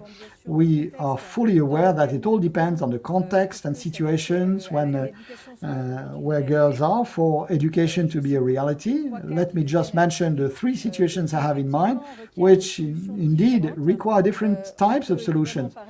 We can speak about the stable countries, high-income countries, in which access to education is provided by the states and guaranteed by the state, which has to guarantee the future job integrations of these young women, while offering alternatives across a diversity of occupations, including the most promising occupation. But what is most concerning is the setback or stagnation which can be observed in those countries, which may be stable or unstable countries, but with lower income levels. And I want to point out to two explicit cases among the very many projects I worked on. One in India, which impressed me greatly. In northern India, we know that there is high barriers to education, early marriage, child marriages, which are imposed by local social and cultural standards, which can be avoided if you give to these girls access to secondary schools, in which protection and guidance is provided, special guidance with psychological and social support to give them life skills which will enable them to assert themselves, against decisions in their own relatives and families which go against their integrity. So psychological and social support is of great importance. It's important for all students across the world. Yes, well, this need can be found everywhere. Let me repeat this. This is not at all specific to any situation. The need to assert oneself, to show confidence, and to create a group spirit, a team spirit with their peers and with so-called trust mentors, which may not be family members or relatives, which are foundational factors for the young girls, which enable them to know when they can say no, typically, and in the context of basic education, which is mandatory in most countries, this should be used to forge the ability of young girls as well as all those supporting them. Parents sometimes support them, and sometimes the issue is a financial issue, to make sure that this right to education is guaranteed also by way of the ability for young girls to assert their choices and commitments. Yeah, we'll go back to that perhaps later on, but in the meantime, we'll give the floor to Aude de Thuin. We'll talk about vocational training. You will perhaps continue to build on that idea or react to what's been said, Aude, but we've been talking about training in the areas of science and communication, digital communication in particular, the training needs of girls and women, because we've got to train women for the needs of the future technological needs. And that, I think, is something that's close to your heart as well. Thank you. Yes. I think that we need to look at the facts and figures about girls' education before talking about it. If 10% of girls more go to work, it will increase by 3% the GDP of their countries. That's a fact. That's a known fact. A statistic we've got to bear in mind. And not all countries are aware of that. They've got different priorities. If they knew that more girls will go to school, well, the more their GDP will go up, it might change the picture, the paradigm for the country, if they took it into account, I mean. So what we observe is that we're lacking in trainers. And with women in Africa, that's what we try to do. We try to train the trainers and use artificial intelligence to achieve that, because the number of school children to be trained is such that traditional, mainstream, usual means won't achieve it. So we haven't got enough resources using traditional means. We've got to use digital resources to manage to train all of the youngsters who need to be trained, and even train the trainers. It's a whole ecosystem we've got to build up, in other words, to achieve this. And it's an emergency. It's got to be done speedily. Could you give us a precise example of what you're thinking of, Aude? Well, there's, for example, the fact that 400 million school children need to be trained in Africa between now and 2050. There's a number for you. I mean, it's a whole generation, or 2 generations that will have to be trained. So in order to do that, it's only digital and artificial intelligence that can be the enablers to help us to get there, to train those young people. But before we train them, we've got to train the trainers. And we need more teachers and trainers. We haven't got enough. So we've got to perhaps, have a disconnect with the past and do it differently to meet these needs. And we've got to use these new tools available through IT and digital resources. Yes, it concerns IT, also the training of trainers and teachers in general. And we know, according to the studies done in the OECD, for example, that the training of teachers and trainers is indeed an enabler, a key enabler to achieve success in the school system. Anyway, I'll go back to Your Excellency. We'll get the sound back for Laurence Breton in a minute, but the training of trainers we've been talking about and the quality of education, all these skills that we've got to give thought to at the same time as we teach children to read and write, and the 3 R's as we call them, read, writing and arithmetic. We've got to keep on improving the quality of education whilst getting the basics right at the same time. Your Excellency, thank you. Yes, the quality of education needs to be improved. We know that. And the improvement of the quality of education will require us to go through different stages. The training of trainers, for a start, and the introduction of digital resources into our educational systems, and then the training of the educationalists in general will have to embrace the fact that those who learn will have to be in conducive environments. The learners will have to be in a setting which will enable them to learn. And it's in that respect that in Togo, our government, via the action taken by the state authorities, we've introduced for primary schooling and preschooling, we've introduced a free of charge education, and also school canteens in public institutions, and health care insurance, sickness insurance for all of the pupils in the public institutions, and also free registration for the different exams. This has been enacted by the government of Togo so as to foster a conducive environment for the learners, so that they can learn in what we hope would be ideal conditions, so as to be trained, be educated and be trained. And the policy of the Togolese government, bringing us up to this point in time, has always been to particularly focus on the training of the teachers so as to be a linchpin in educating our young people. Yes, you've referred to some facts and figures in your country. Are there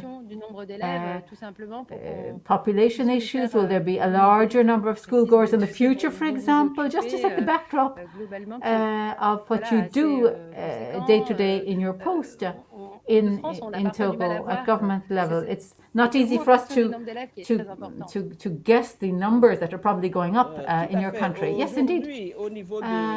As we speak, in our country, the number of people who could go to school is 37% or even more. Now, the proportion of children outside of the school system represents 12.7%. The illiteracy rate is 36.7%. And more than 58% of those are women. So we've really got to focus in particular on the training of girls in the STEM subjects, as they're called, scientific, technical, industrial subjects in general. And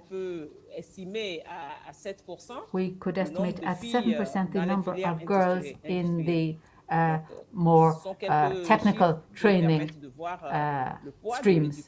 So that enables us to gauge the importance of education in the Togolese system. Yes, the demographic scales aren't always the same from one country to another, of course. It's one of the major issues I know for many countries in West Africa in particular. But I'll go back now to Myrène Bengoa and talk about the continuum. The continuum represented by education. We talked about the psychosocial approach. We could also talk about the community-based approach. Educating the children, girls or boys, educating girls and boys in a kind of holistic way via the family, and using the help and support of other players in the local village or community. Yes, this is a key point, says Myrène, which enables us to take this holistic approach to see education as being part of a big picture. And if a child feels good at school, and works well at school, the family will be proud. And then the school results will, of course, give that child sufficient confidence to pursue schooling after after they reach the age when it's not compulsory anymore.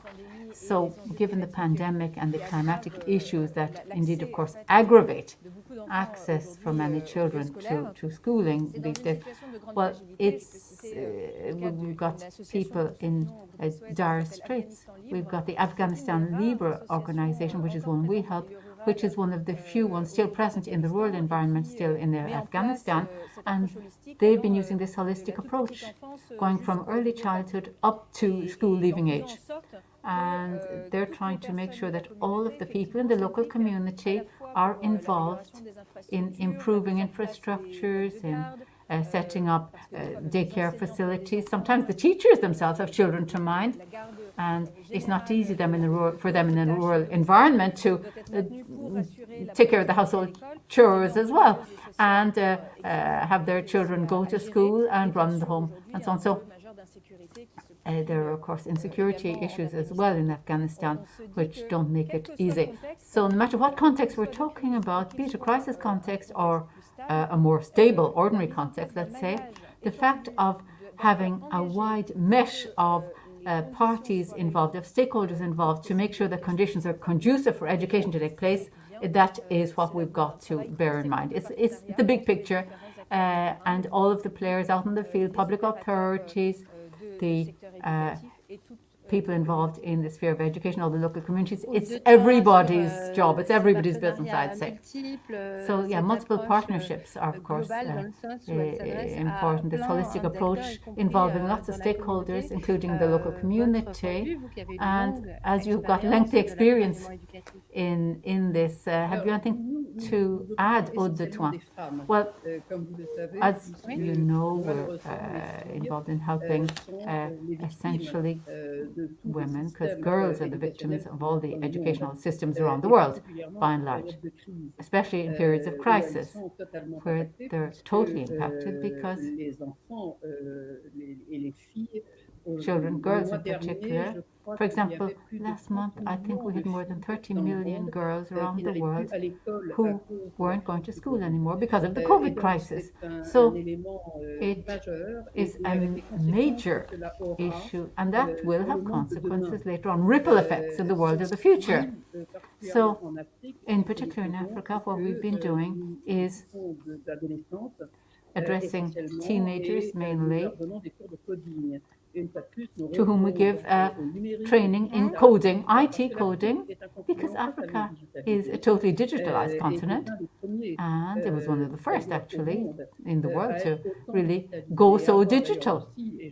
And there are women entrepreneurs in Africa, a greater proportion of women entrepreneurs in Africa than anywhere else in the world.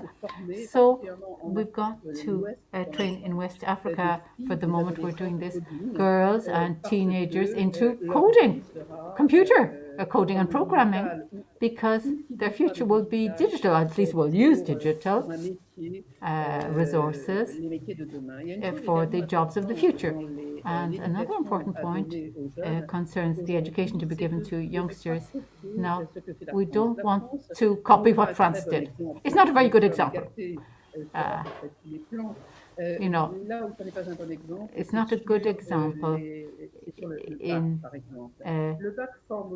terms of the school leaving certificate that we call the baccalaureate in France. Now, you find the same kind of system in many African countries, and it in the past trained people for jobs that we don't need to do much anymore. You've got to train youngsters these days into the jobs of the future, as Mireille said, the jobs that will be of use in the country. So a thinking process should be embarked on by the policymakers, the powers that be, regarding what jobs will need to be done in the future, and train people accordingly, and start now. And that will be a seed change, because you've got to look at education in terms of the needs of each individual country and train people accordingly, of course. Yes, it's a question of the the orientations you adopt and the priorities you set. And it raises major issues to do with equality and inequality as well. That's the debate that we find in many, many places.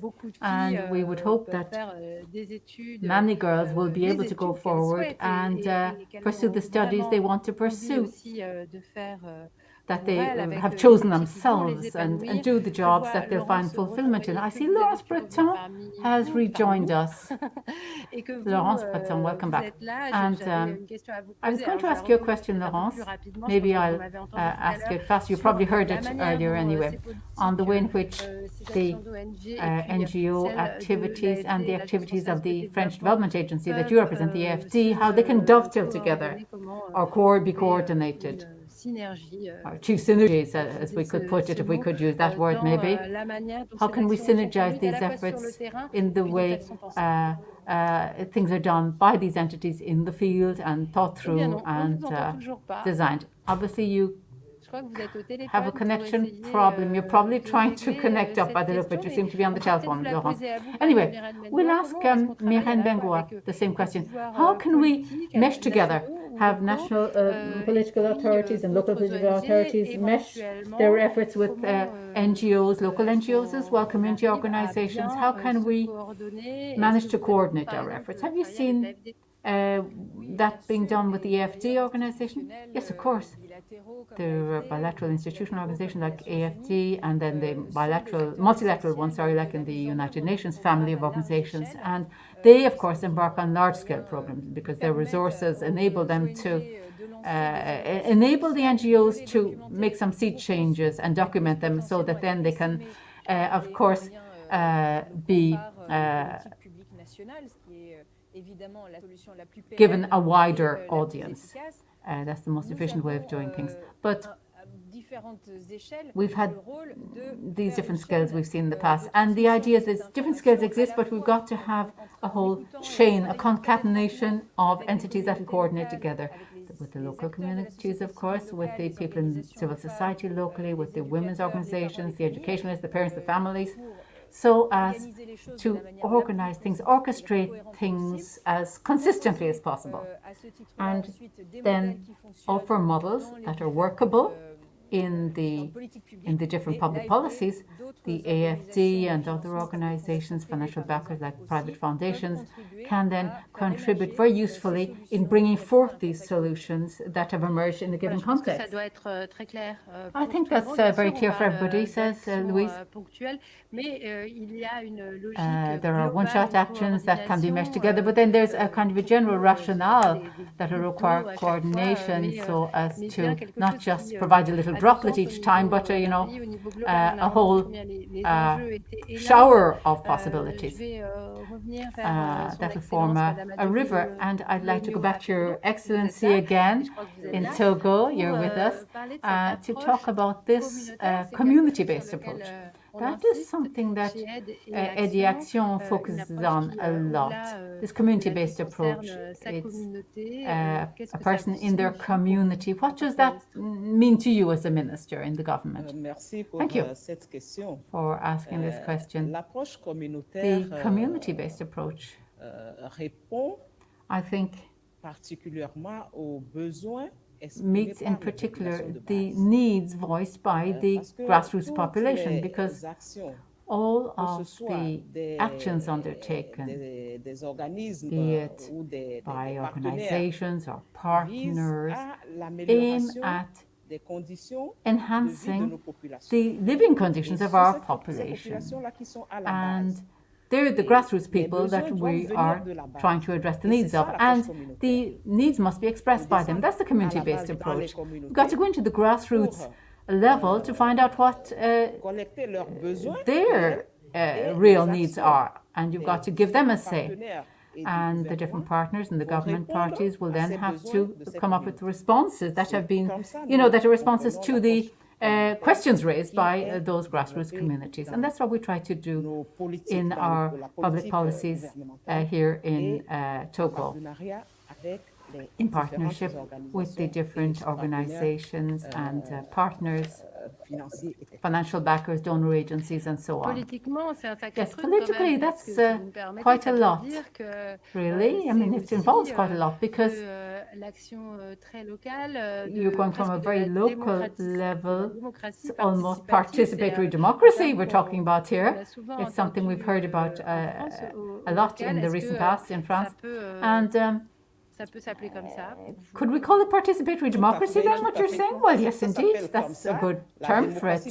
It is participatory democracy. And that's what it's all about. And Togo, right now, has got into this dynamic. Last June, in June of 2019, I mean, rather, in June 2019 in Togo, we had local elections where we elected our different town councillors and so on. And then, of course, the mayors of the towns. So we have 117 boroughs, or communes as we call them in Togo. And these local elected representatives are there to be the linchpins of local democracy, participatory democracy, and we want, therefore, to foster this idea of bottom-up expression of needs and requirements. It's a community-based approach, you see, that enables the local populations to take part directly in the development of their local community. No, that's the point I've been hearing from you. Yes, that's exactly what it's all about. That is the involvement of the people locally, citizen involvement in community life. And that's exactly what we're actually focusing on here at this debate. And we have Laurence Breton, who's made further attempt to join. Thank you, Laurence. Well done. We can hear you fine. That's great. Thank you. Thank you for persevering. So it's great to hear your voice. So it's always so nice when the technology works in our favor. So we've all been having meetings using technology, and we do have issues from time to time. So I think there are microphones open in the background for people. There's some noise, but anyway, Laurence, AFD, governments, NGOs, how do they mesh together for you? How do they dovetail? Well, thank you very much. This dovetailing is absolutely key. We've said a lot about the dovetailing between education and health and sexual and reproductive rights. So there are 4 golden rules for us. We try and work on all different levels. Public policies right down to the community level. When we talk about sexual and reproductive rights, there are examples in Chad, for example, where it requires work to be done in a different way to what you might do in other spheres. So we've got to work interministerially as well.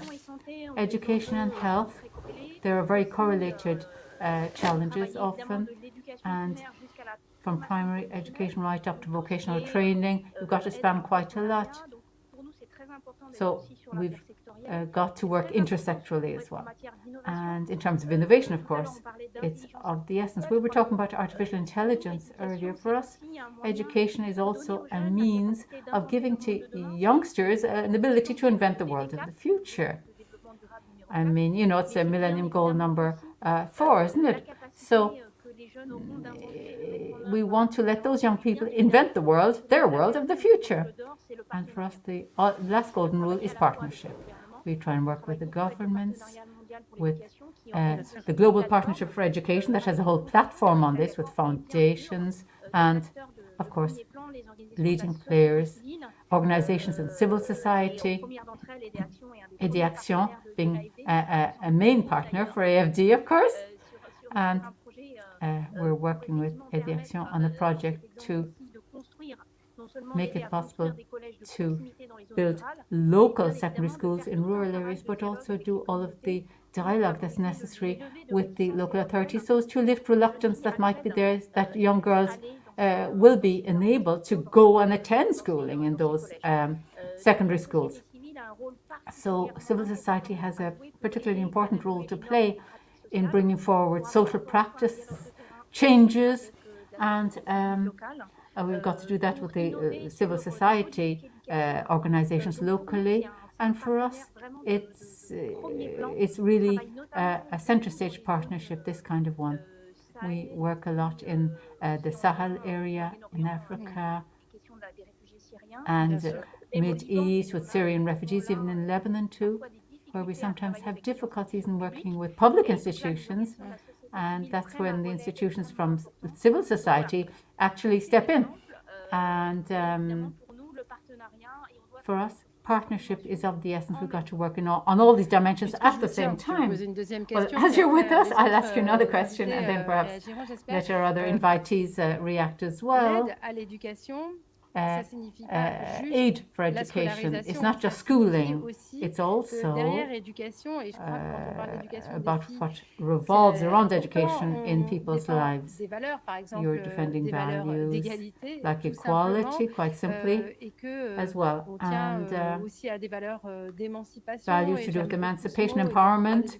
And when you talk about girls' education, it's important to talk about, of course, emancipation and empowerment, and AFD takes account of that in its aid policies, I'm sure. Yes, of course. It's one of our 5 priorities as defined by the French president. France is going to host the forum on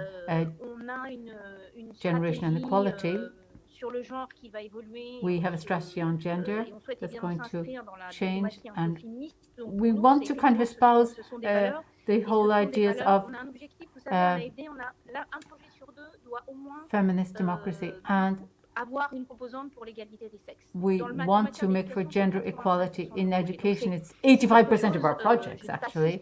So it's not systematically part of it, because there's sometimes projects where it's not necessarily relevant in certain contexts. For primary education, for example, typically access to primary education, we already have more or less equality, but other dimensions therefore have to be taken into account, like access to education, but also the fight against violence in school settings, and it's often a reason for people to drop out in junior secondary school. And we want women to have access to financial resources, so we try and make sure they have access to the financial resources, and also that they have belief in their own ability, that they believe in themselves, that they can do it, self-confidence. So there's a whole value chain from primary school right up to setting up your own company. We've been working in the agroecology sector. You don't think of women spontaneously in that area, but no, women are getting involved there too. And there are lots of studies that actually prove things on this. I think it was said earlier on that when there are women that have more training in a country, their GDP goes up. The country's GDP itself goes up. And sustainability, therefore, is vouchsafed when women have a better education. But women must believe in their own destiny, and we must afford access to land ownership to them, financial side of things, and of course education and training. So we like to speak about impact, about economic impact. We said it a lot. Educating girls is good for the economy, but with these questions of values, and let's conclude with this as it is of importance. It's important to take action based on and driven by values, by owning them as clearly as possible. Is it also, I guess, a question of possibly generating greater impact, but try and be short because we've run over time quite a lot. But a last word on values, and then we'll conclude with Miriam Ben-Goa and Her Excellency. With respect to values, and I want to get back to girls and women.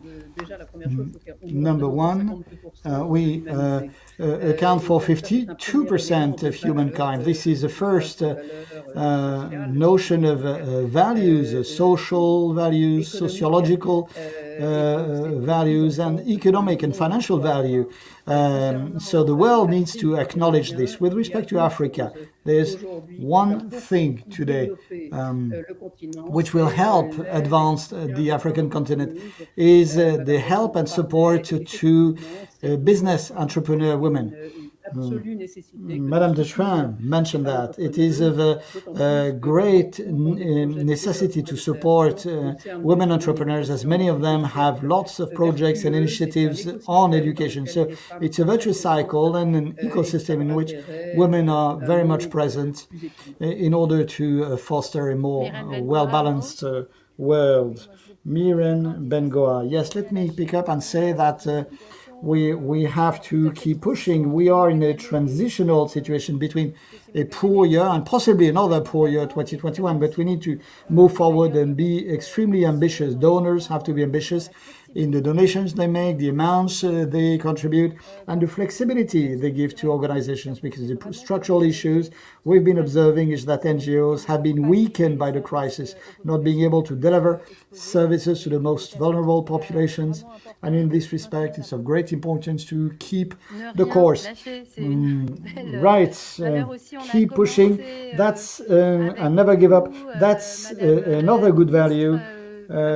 Your Excellency, Madam Minister, will conclude with you on this notion of values. You have the last word. How can the course be kept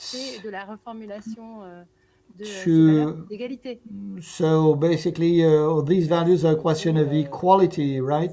Thank you very much. We need to keep the course, yes, to achieve perfect gender equality across our countries.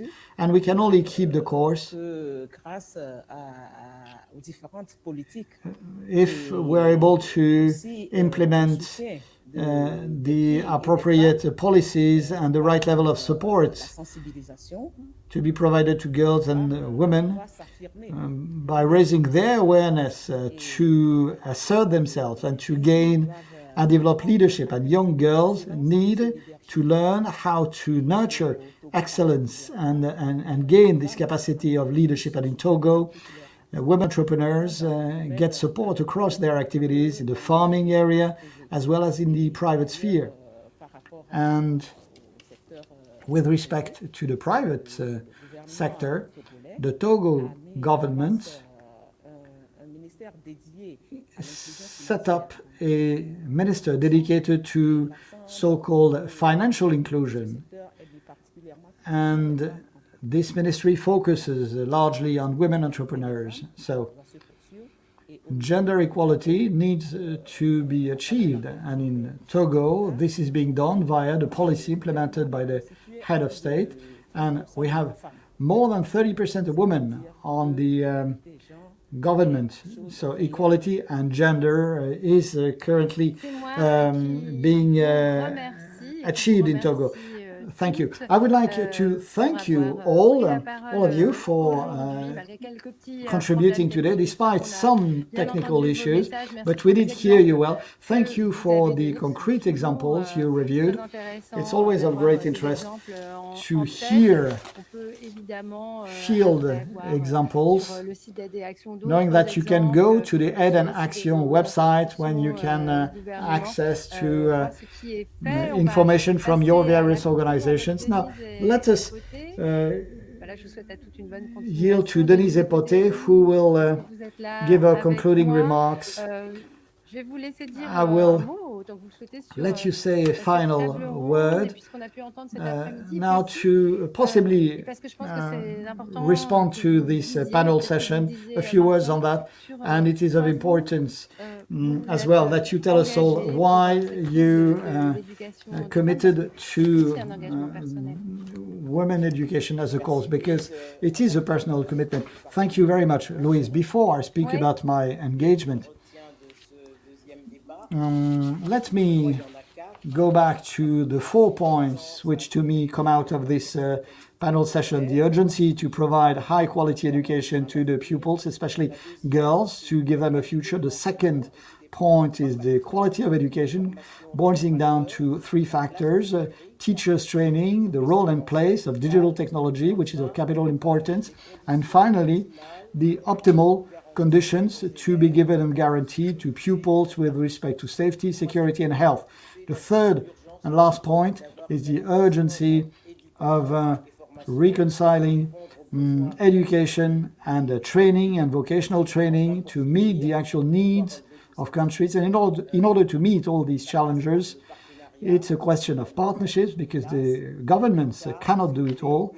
The state, the private organizations, the communities, and the international organizations. This is, according to me, what comes out of this panel discussion, and this has been the guiding theme in all the discussions we've heard today. Now, why did I engage and commit to this program? As a woman, it is unbearable to me to observe that the women are the ones which are left behind, the first to be left behind, that they are not authorized to make decisions by and for themselves, and that they continue to suffer from the worst discriminations. In my job as a journalist and in my work as an activist for the cause of women and development assistance, I've often witnessed dramatic situations. I was able to observe how education could make a great difference to change people's lives. Nelson Mandela, in fact, used to say, rightly so, that education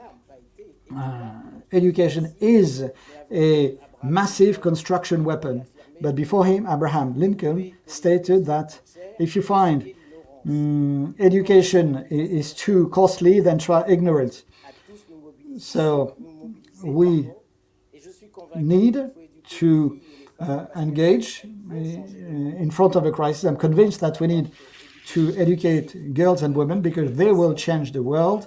Educating girls is about educating and changing nations. I'm convinced that the private sector also has a role and place next to the governments and the large global institutions and organizations. This is what the four speakers on the last panel mentioned. So join us so that we can build together a more just, more sustainable, and more peaceful world. By way of conclusion, at the time of concluding this live launch of the Education for Women Now campaign, I would really like to thank Aide en Action for the honor which is given to me to chair the campaign committee. I would like to thank all speakers, female and male speakers, for these enriching insights and discussions which testify to your commitment for a noble cause of girl education. In normal times, the issue of girl education would be a development assistance issue.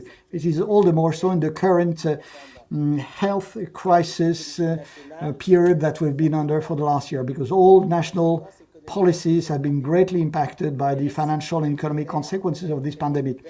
Fiscal and budget restrictions could lead to a lower budget and funding into education. The first panel session discussed that.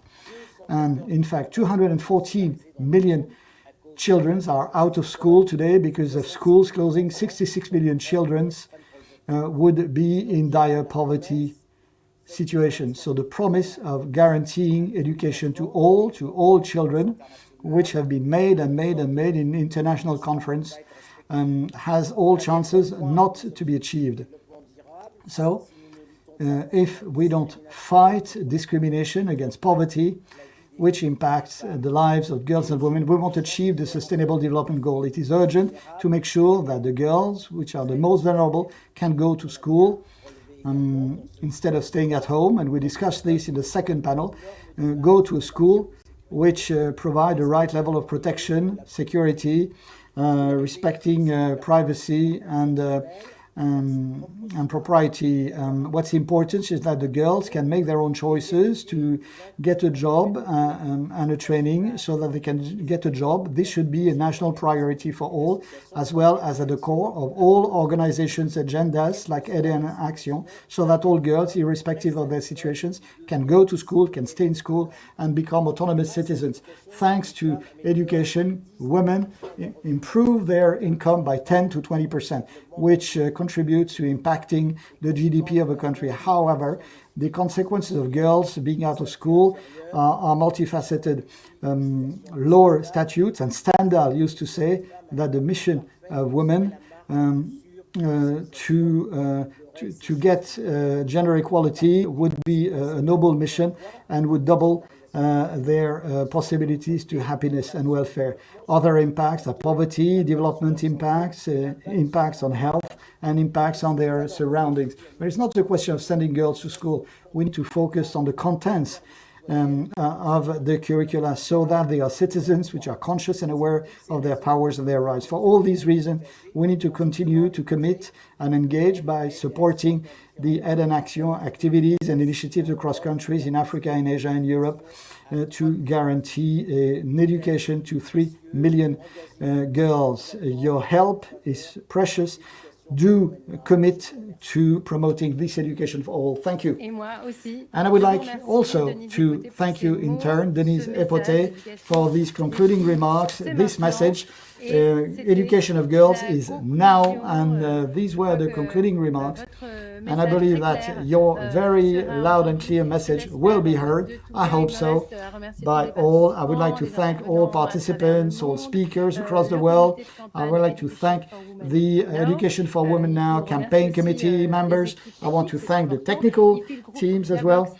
The Dabox and Cassidy organizations and the teams of Aide en Action for organizing this event. I will mention just a few names: Arina Abdinaev, Lydia Mujeb, Olivia Adrian, Jafiare Malana, Jean-Luc Rod, and Isabelle Merny, without whom we wouldn't have been able to organize this live launch. Thank you for your engagement. Thank you to all of you who attended this.